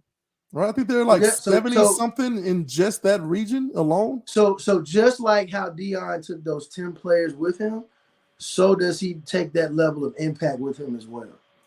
But okay, fair enough. But I'm telling you two gentlemen, time will tell on that, right? If we look at it, I'm saying 5 years from now, we look at it was like, man, that was rough. Then fine, but I'm saying to you, Deion. I'm not saying that Deion is inculpable for his part in it, but it's not just Deion's fault. None of it ain't this just Deion's fault. It's Deion's fault or Deion's responsibility. But what I'm saying is, Deion, and not mad at him for leaving, but Deion leaving Jackson State is going to put them in about a 4 or 5 year hole. Maybe, maybe not. I say 10. But okay, fine. You said 10, Chris. I got you down for 10, and Dean said 4 or 5. Fine, and I'm saying they're gonna maintain at least a 60% win rate. If Jackson State continues to be relevant at the level in which it is, no, they can be. It can be, Chris. We all agree on that. They can be. Prime is no longer there. But I'm saying leaving them. We're talking about Jackson State for the next 3 or 4 years. We're talking about because Prime has left. And the void that Deion left. So it's gonna be, this is what happened because Deion left. So Deion's still gonna have that level of influence on the situation. That's fine, but that's not what I'm saying. I'm saying here's the blueprint that I believe this man left. Right? You will have character. These kids are gonna graduate. These kids are gonna compete, right? With heart and hard work. Right, even if you think about so let me ask you offense and defense. Can I ask you this question? Yes. Can I ask you this? Do you not think that Nick Saban says that to his players? Do you not think that the coach that they fired prior to hiring Deion did not say that we will all graduate, that we will all have character, that we will go out there and win? Do you not think that the 1-11 football coach at the University of Colorado did not say that to his players prior to Deion coming in and saying, I'm bringing my luggage and his Louis? Like, that comes with the price of admission. But as a coach, bro, he showcased that it's possible. All he did was expose that it's possible, and if they don't keep it up, like what he's done is built himself some sort of a breathing room of saying, like, well, I told them how to do it exactly like I did, and if they don't do it, it's their fault. Like, I'm looking in the chat, and what Tremaine said, what Rock just said, is what we just talking about. But they won't win because they won't have the same caliber of recruits. Fine, you're not going to get that talent in there no more. Okay, but is that all that matters? Is it just football? Is that what we're really saying here? Is just going to come down to wins and losses?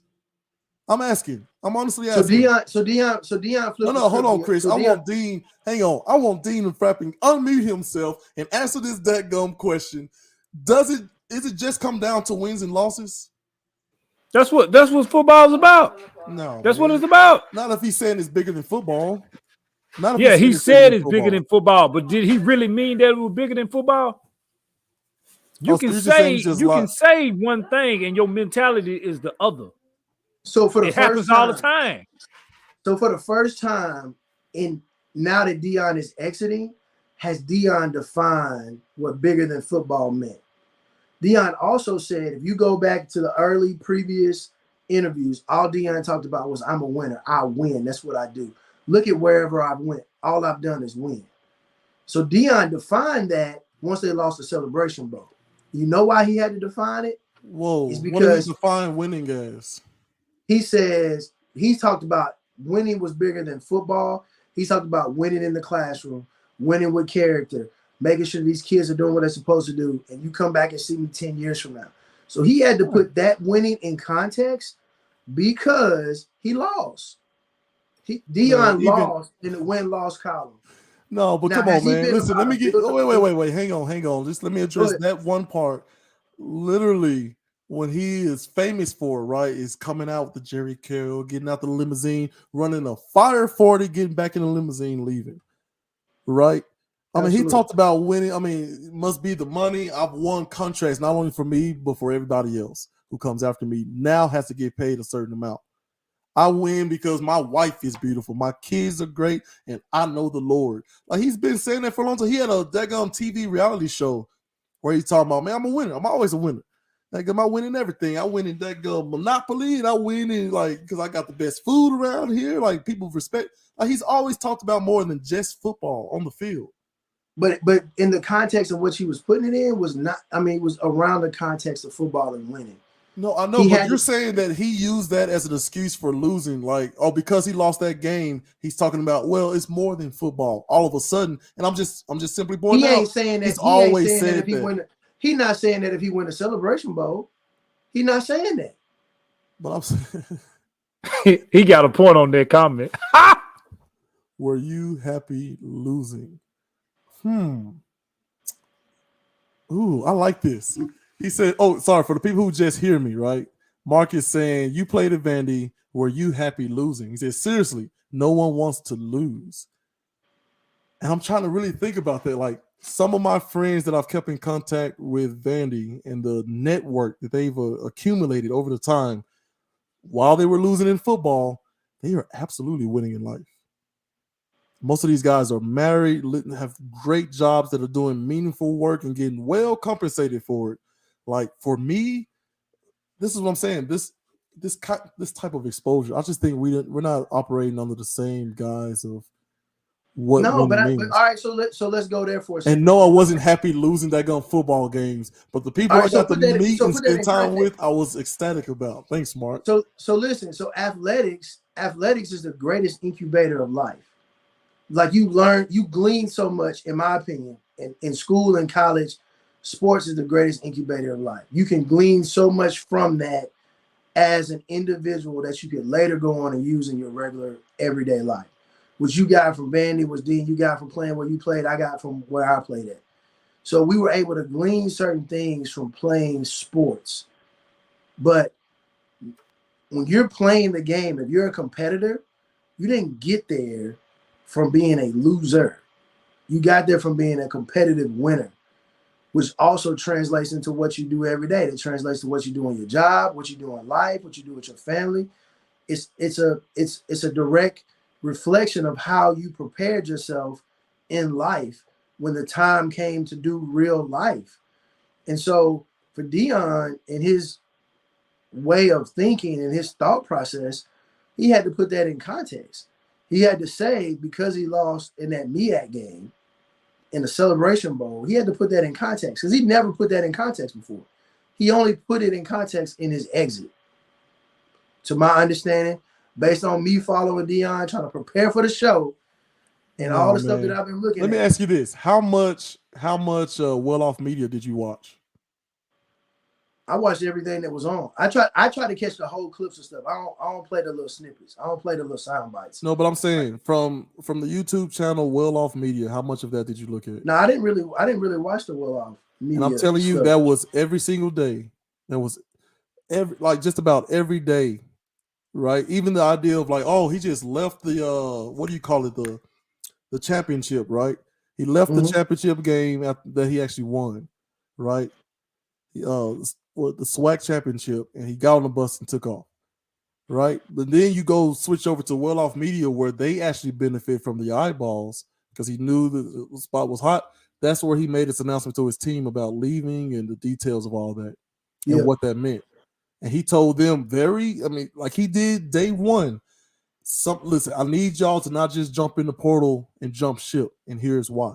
Like, you can look at the longer clip, but I'm saying I think we're doing a disservice by not having really trying to understand that there are there are high-profile interviews he turned down and gave it to his son, right? Which absolutely brought more eyes to the individuals there at Jackson State University, right? Mark says, Gales, no shot at you or Benny because playing at college level is a great accomplishment. No, that's not a shot.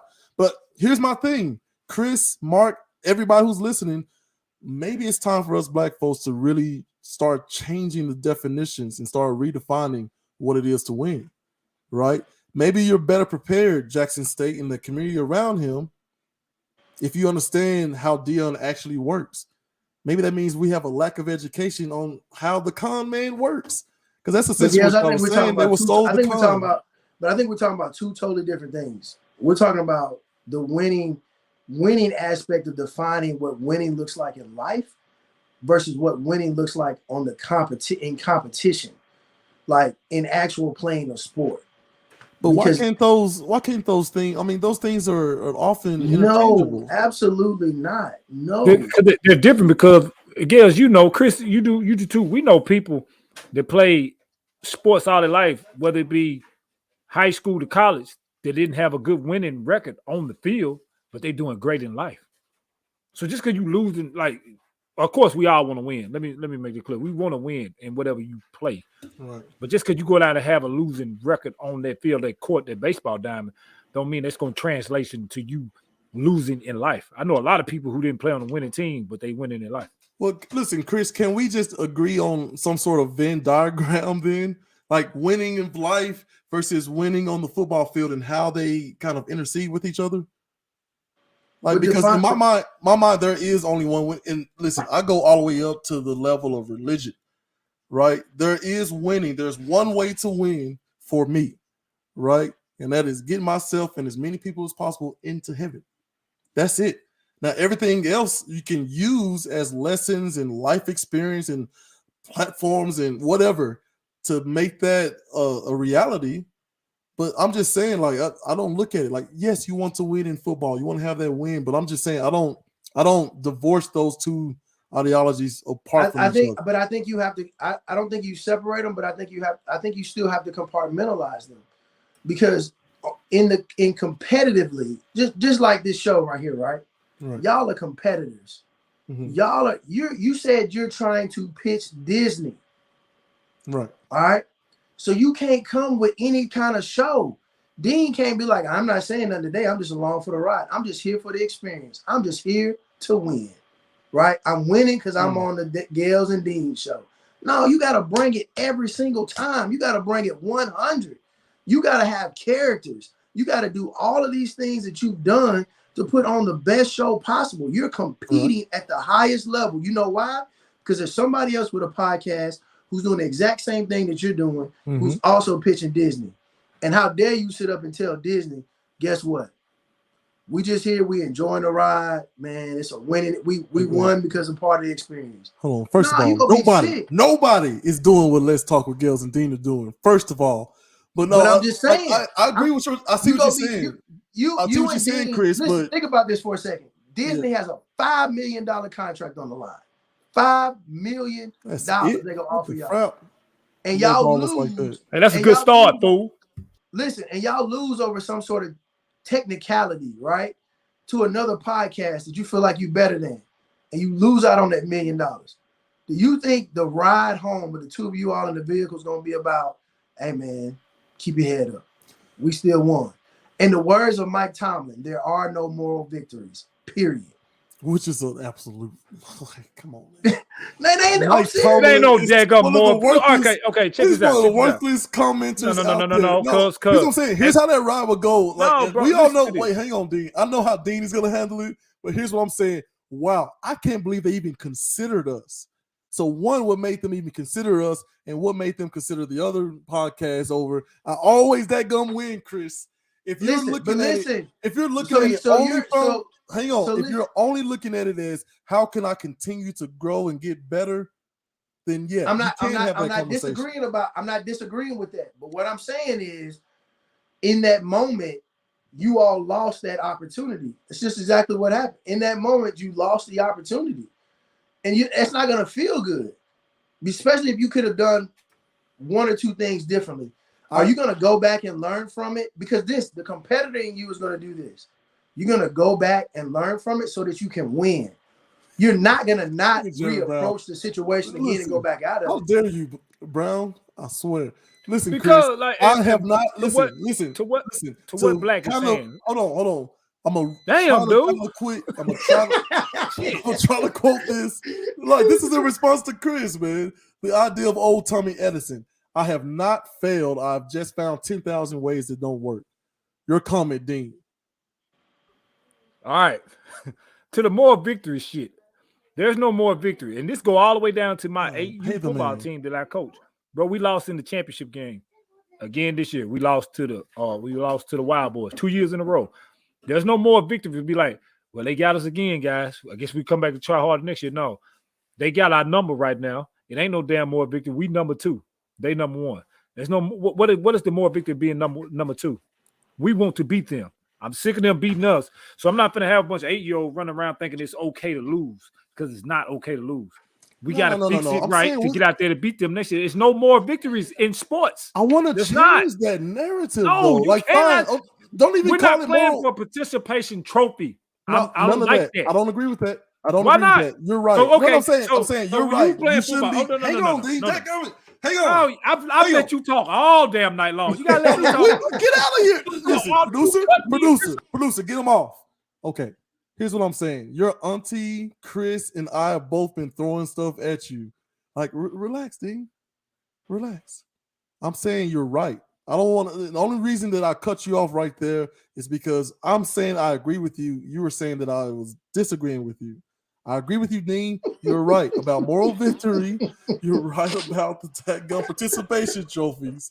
And all I'm saying is maybe we find another way to. Then he came back hot. Boy, you see, I can find egg on that beautiful head of his. Go ahead, Dean. My bad. No. Matter of fact, producer, just give me y'all. What I was saying to him, I wasn't mad at him, but if you go through life and if we teaching kids now that it's okay to be number 2 or play for participation trophy, what are they learning as they get older, Chris? They're not learning nothing. Like when we play, even over there growing up in Chapman Lane, and all y'all older but was better. If y'all beat us Monday, we came right back to get y'all ass too. You know, that's how it was. So, and that was instilled in us all the way up. This generation now, they getting taught to be, it's just okay to be on the team. It's okay to wear the cool uniform. It's okay to be second place to lose the championship. No, it's not. And you got to get that mentality in their head now, because if not, they're just going to think like it all the way up through whatever they do in sports and probably whatever they do in life. It's not okay to be number 2. You always try to be number 1.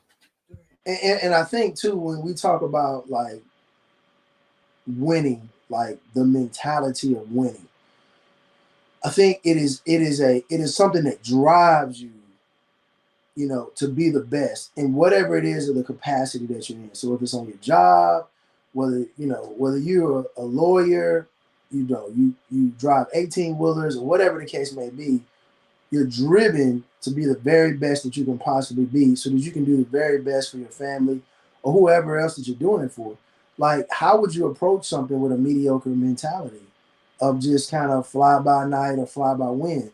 Because in life, right, that's why I say it's the greatest incubator of life. Like, if you approach a sport just halfway, I'm pretty sure that the two of you are on your job.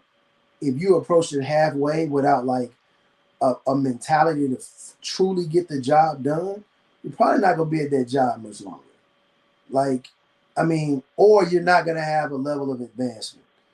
And so this kind of conversation about, you know, kind of redefining winning, I think you can expound on winning for it to now kind of permeate into our daily lives and how we approach that with our families and our children, and how we wake up in the morning, how we approach our jobs, how we go about the daily grind and business of work. I think you can do that. But I think you got to be very careful of watering it down in a little bit in such a way that I think could create excuses. That I think we just got to be mindful and be careful. Well, and this is my last thing I'm gonna say. Maybe, hell, I don't know. Shit, I got a lot of shit to say. But anyway, no, that's just like, breath, man. Well, that's just like us. Me and you, Gales. We played the Spring Hill. Chris played the Central. There's always the in front. There's always been producer, that. There's always thank you. There's always been that rival, right?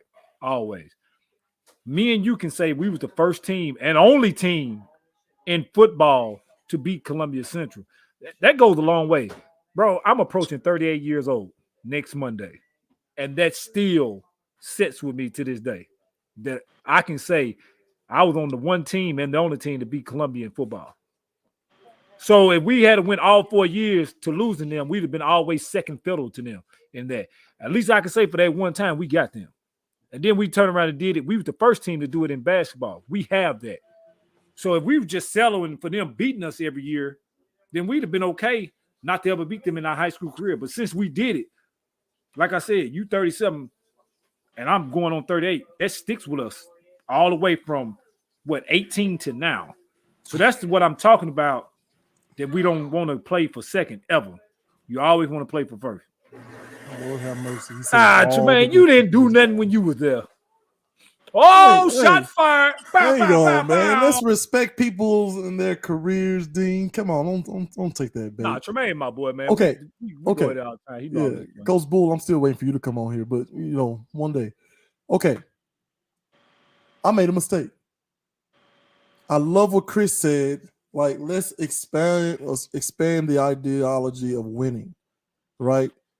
I feel like for we Christians out there, your idea of winning is living the best of your ability, showing grace, minding your business, all this stuff, right? All the things.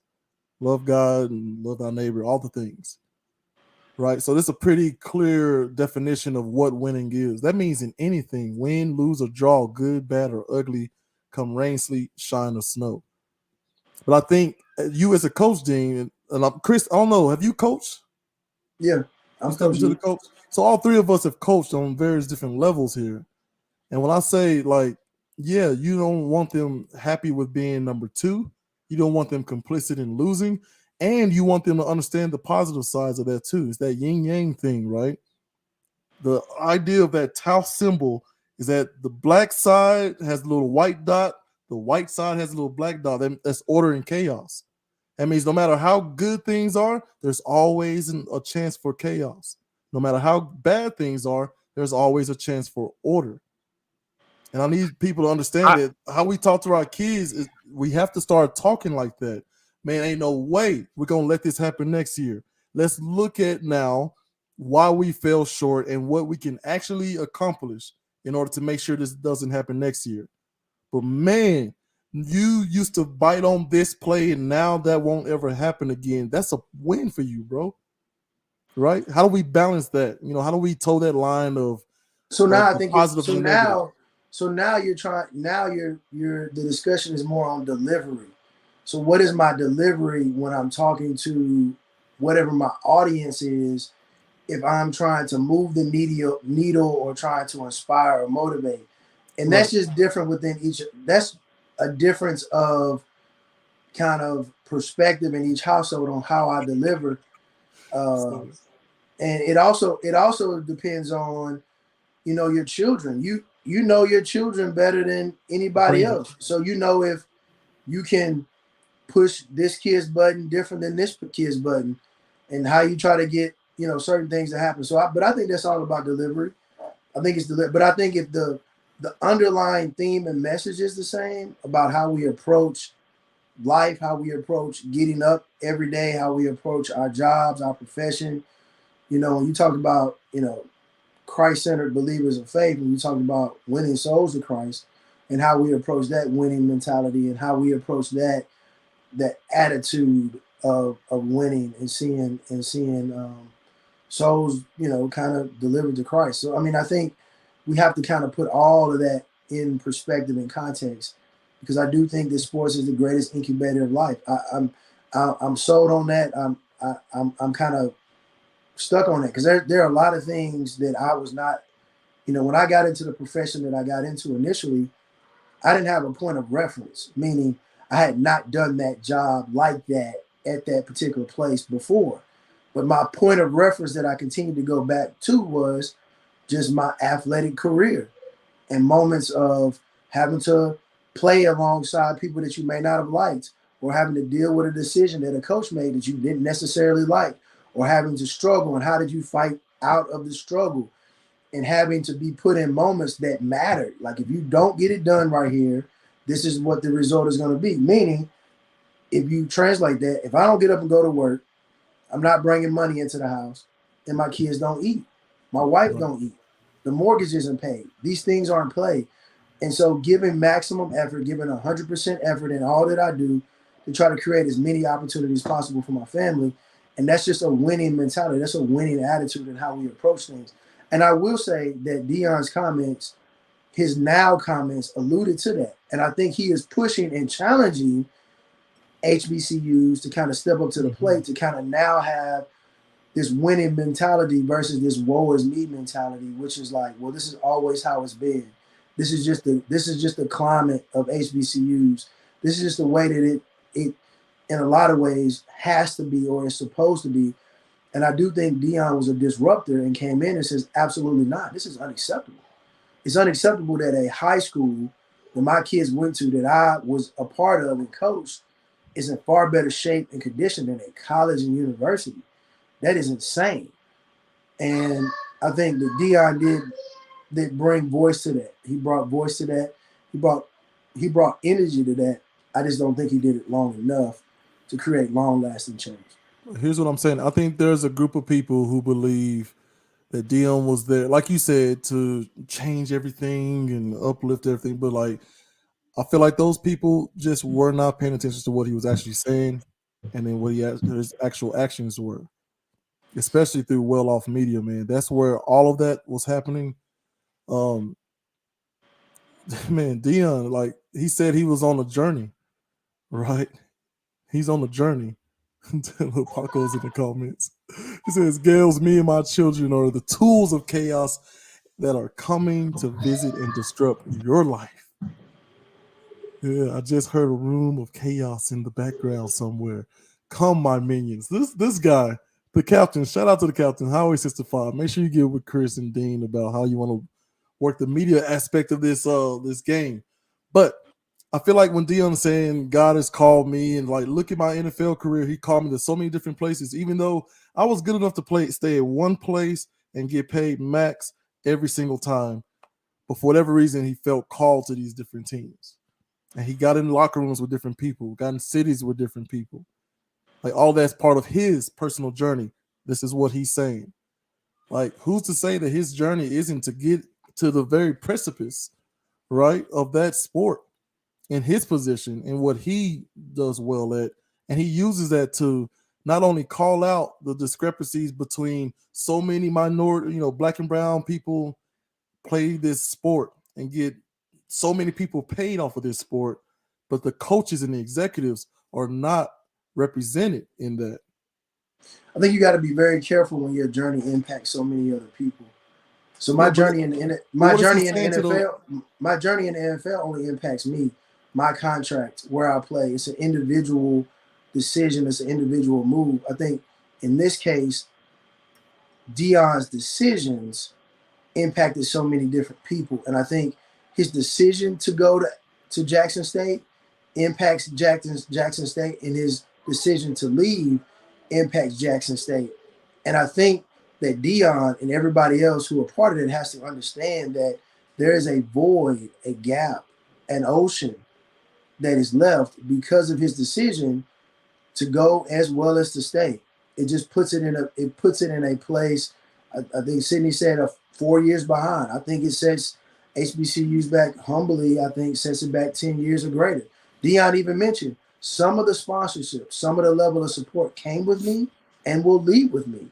Now, some things will stay, but some things are going to leave with me.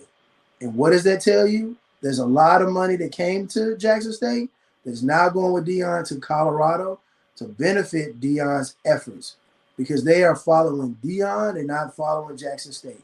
And unfortunately, we were sold Deion and we weren't sold Jackson State. And that is Jackson State's fault. Jackson State allowed that to happen because Deion was able to create his own narrative. Deion said something that was real interesting, because he says, well, We could have went to another conference. We talked about another conference, but was the other sports ready to make that move? And really, it was a slight in a lot of ways to those other schools. You see what I'm saying? Say a slight, and I feel like he's been consistent in saying, I'm going to bring a light to y'all. I'm going to elevate y'all's profiles and expose your weaknesses. So, but yeah, but listen, in the same breath, though, he kind of shot him. Like, he kind of shot him down, because he said, like, yeah, football's ready, but is baseball ready? Is basketball ready? Is soccer ready to make that move into another conference? And I said this on the last show. If they could have done it already, they would have done it already. But I'm saying, why is that his fault to just call out a fact? I'm not saying that it's his fault. What I'm saying is Deion brought advantages to the table that these other programs could not. And everybody knows that. And Deion knows that. And again, Deion can speak to stuff that other people can't speak to. He said it. Deion also said that my lifestyle is not going to change by going to Colorado, because I have the means and the resources to do that. So if the soccer coach decides to go up in front of the board of trustees for Jackson State and says, y'all suck, I can't believe what y'all are doing to these girls on the soccer team or these boys on the soccer team. I can't believe that our living quarters are not where they need to be at. And I can't believe that our playing facilities are not in the condition. You know what would have happened to her? They said, thank you for this being your last day. We will find another coach that will get it done. And fine, Chris. Like, what's it going to take for things to actually change? That radical, like my sister down there, shout out to Alabama A&M. I really enjoyed visiting my sister down there, but some of the conditions were abominable. And what should have happened? Hang on. But I'm saying, what should have happened is she told my mom, and then my mom went to whomever were the representatives and say, fix this or else. And the or else came, and everybody leaves Alabama A&M, and another black college dies. Like, that sounds pretty rough, but that's how it should have gone. I mean, we live in a capitalistic world. That's how it works. So when I say to you that he's answering a specific question, like, hey, why don't y'all move up if you're so good? It's like, yeah, we could do that, but can they do that? And yeah, it shines a light on them that, like, yeah, nobody's out here working. Nobody's out here hitting the pavement. Nobody's out here presenting numbers, right? Because they just are sitting there living in squalor. That field, that locker room was abominable. There's nobody that should be having to deal with that. But again, it goes back to, well, it's what we talked about 2 shows ago. Think about your passion. Think about what you desire and want to do the most, what you're excited about doing the most, and then also think about the sacrifice that you're going to have to make in order to make that happen. Especially if your passion is tied to an income. It is what it is. So Deion was in a position where money did not matter. It didn't matter. It was irrelevant. It doesn't change the plight of the circumstances, but it just changes his ability to be able to advocate and argue, because he's in a position to do that. He's in a position now to do certain things. Now, granted, everybody ought to be prepared to know their value and what they mean to a situation and be prepared to walk away with any given moment in time. Right. Unfortunately, that's not the reality for a lot of people. And unfortunately, for a lot of people who are looking forward to getting a college education, HBCU is the only path that some of them can take. They take in kids and are able to work arrangements out for certain kids that other institutions wouldn't.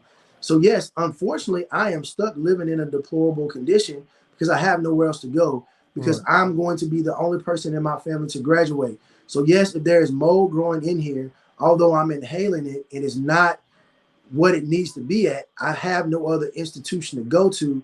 And so I'm just going to suffer through it, because that's all I know to do at this moment in time.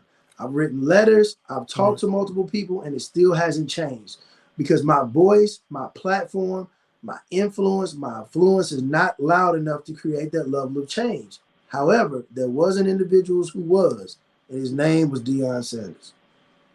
And that's fine. But here's what I'm saying to you, man. This thing goes so much bigger than that, because it shouldn't have been like that before Prom even got there, right? And here's what I want to pull people's coattails to: the idea that if every black person in America gets on their own individual social medias and says, we're not going to buy another Coca-Cola product until they start investing in HBCUs. And if you don't agree with that, if you don't follow through with that, then we have to assume that you're racist. Oh my goodness. What happens? What happens then? You'll get the same thing that happened with Martin Luther King back when they just decided we're not going to take your taxis or buses until our demands are met. You know, the march was nice. That's just a show of force. Singing the songs hand in hand, Kumbaya, and that was great. But the economic hold, the chokehold that was placed on that city at that time, that's what got legislation moved. That's what moved the needle. Yeah, but so see, I think, you know, I want to throw the Dion conversation. I want to retire tonight, Chris. I want to retire tonight because we got to wait, according to Dean, 4 to 5 years before we even get an idea of whether or not he had a lasting impact or not. Fine, but what I want people to understand it might start next season. Might start it. Okay, so here's what I'm saying. Here's what I'm saying to you. There's a book out. I cannot remember for the life of me the title. But it basically looks at the crucifixion of Christ, and it talks about all the people who were at fault, right? The people who put together, who cut the wood, who produced the nails, who sold the nails, who hammered the nails, all of that. Like literally everybody's fault, right? And I'm just saying to y'all, how much of that? I mean, how can we look at that with Prime as well? Like, you say the idea that Dion has to take this path the way he did and is selfish, but I'm saying to you, like, he's on the big stage now talking about the discrepancy of black college coach hires. He brought some coaches with him. How many Michael Jordans have ever come through the NBA? Oh, there's only one Jordan, baby. How many LeBron James have ever come through the NBA? Only one. Kobe's? See, first so when we talk about once in a generation talent, Dion is that in this context. And so when we start trying to lump so many people into the conversation, are there a lot of people in the NBA that play basketball? Absolutely. But there's only one Jordan. And there will ever be one Jordan. There's only one LeBron. There's only one Kobe. So when you talk about once in a generation, there's only one Magic, Bird. So when you start talking like that, we have to understand. Hey, Chris, hold on. To the Manuel Jones out there, notice he did not say Anthony Street Clothes Davis. All right, you can go ahead. So when you start, so even when you talk about biblically, right, and you start talking about biblical principles, I'm not comparing Dion to Jesus, but I am saying there was just one. He had 12 disciples, but there was just one. They played a role, but there was just one. But like you just said, but I want you to stay there for a minute. The idea that it was just one, like, but here's what I'm saying with Dion. I think he is. I know I struggle with using this kind of terminology, but I feel like he is called to fight this battle on a bigger stage. That wasn't like the arena he was supposed to fight that. I don't think he's supposed to do that at Jackson State. I think at a Power 5 school, as he starts to pull some of those coaches, which I did kind of raise an eyebrow when I heard that he hired a white offensive and defensive coordinator, which that's fine. Like he said, he was going to get the best coaches available. And I will say, look, listen, he hired my fraternity brother, Corey Phillips Cross, fall 04 after me. Okay. That's my dude. I love him. Okay. You know, Wimp C started at actually coaching high school football, Father Ryan. Then then he was coaching at Vanderbilt under Derek Mason. Then he went to North Carolina. Then he was at LSU. Now he's with Dion. So I'm torn with that. I would have the same conversation with him. But yeah, you know Wimp C. And but man, I'm happy for him.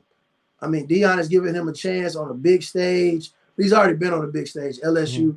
I mean, he's over all recruiting. So he's all over recruiting and the college experience. So he's the guy who's responsible for bringing in the talent. And so I couldn't be more proud of him for doing that. Couldn't be more proud for the stage that he's on. But here's what I'm saying, man. Here's what I'm saying. That pipeline exists now. Like those coaches, if they're successful at Colorado, they have to at least be peaked at a little bit next time, you know, Notre Dame has a few bad seasons or whatever for those bigger colleges. And that's how that, like, you got to understand, like, even, you know, to bring your boy Jerry Jones in here, right? He was talking about, I mean, I hire people that I know. And the people who are around me that I know has been a couple of black folks, but it's mostly white folks. And I don't even fault him for that. But I'm saying that what they just did, they showed you what the real issue is. It's not that we're not having black coaches. It's we're not having enough black coordinators, assistant coaches, trainers, executives on every level and at every job possible through these universities. And Dion just did that. And nobody's talking about that. And you keep quoting him for saying, like, hey, that money ain't going to change my life. But you know what the next part of that quote is? But it will change the life of my coaches. He didn't say change the life of my coaches. He said going to a Power 5 will change my coaches, meaning the type of coach that he can get because the school can pay them more. The ones he got with them, he quoted them in saying that it will change their life. Well, no, and not change. No. Yeah. He's talking about the type of coach that he can hire. The offensive coordinator he hired in Colorado. He said both. He said that money is not going to change my lifestyle, but it will change the lifestyle of these coaches that I'm bringing with me from Jackson State. These players who had those facilities and now they have these facilities. You gotta look at it contextually. I don't ever remember in that interview him alluding to Jackson State, and because he didn't say that at that point in time he had made the decision to leave Jackson State. So at that point in time he was being interviewed about whether or not if an opportunity presented itself. But what I think it did change was the bankroll in which he can pay coaches. It changes who he hires to support him. Because remember, he said about 27 times, thy rod and my staff, they comfort me. My staff will comfort me, meaning the folks he hired is going to support him so he don't lose another game to a MEAC team.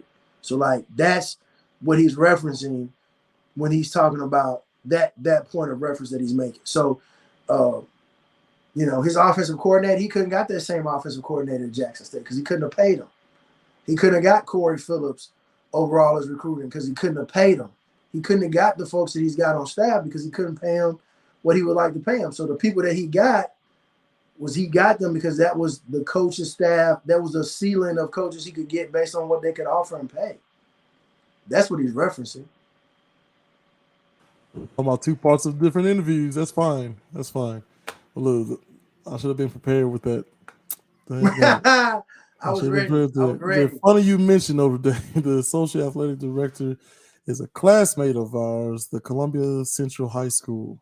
You talking about Patrick Nolan Rock? I'm so tired of you dadgum Lions, man. I swear, and I married a dadgum Lion. Shout out to the beautiful Mrs. Asher Gales, formerly Asher Williams, granddaughter of the great late. I know I can't stand it because I'm cool with damn near half of them, more than half of them.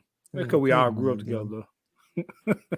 No, man, but listen. Hey, didn't I ask you a question about Central High School at one point in time? I asked you something, and you was like, "Nah, I couldn't have because I couldn't have went to school there or something." I can't remember what I asked. So you were like, I was zoned to go there. There was something about the zoning, in which I was, but I chose to go to Spring Hill though. Yeah, we had to pick up a ride, even though the bus for me, like I was on East 8th Street, the bus was literally one street over. Yeah. I was supposed to go to my streets for whatever reason and enrolled me in classes. And coach was like, Blue was like, hey man, you see your practice? Like, wait, what? You know what I mean? And then I had teachers, shout out Miss Hickman and all them, like, hey, you're not gonna be in class? Like, wait, what?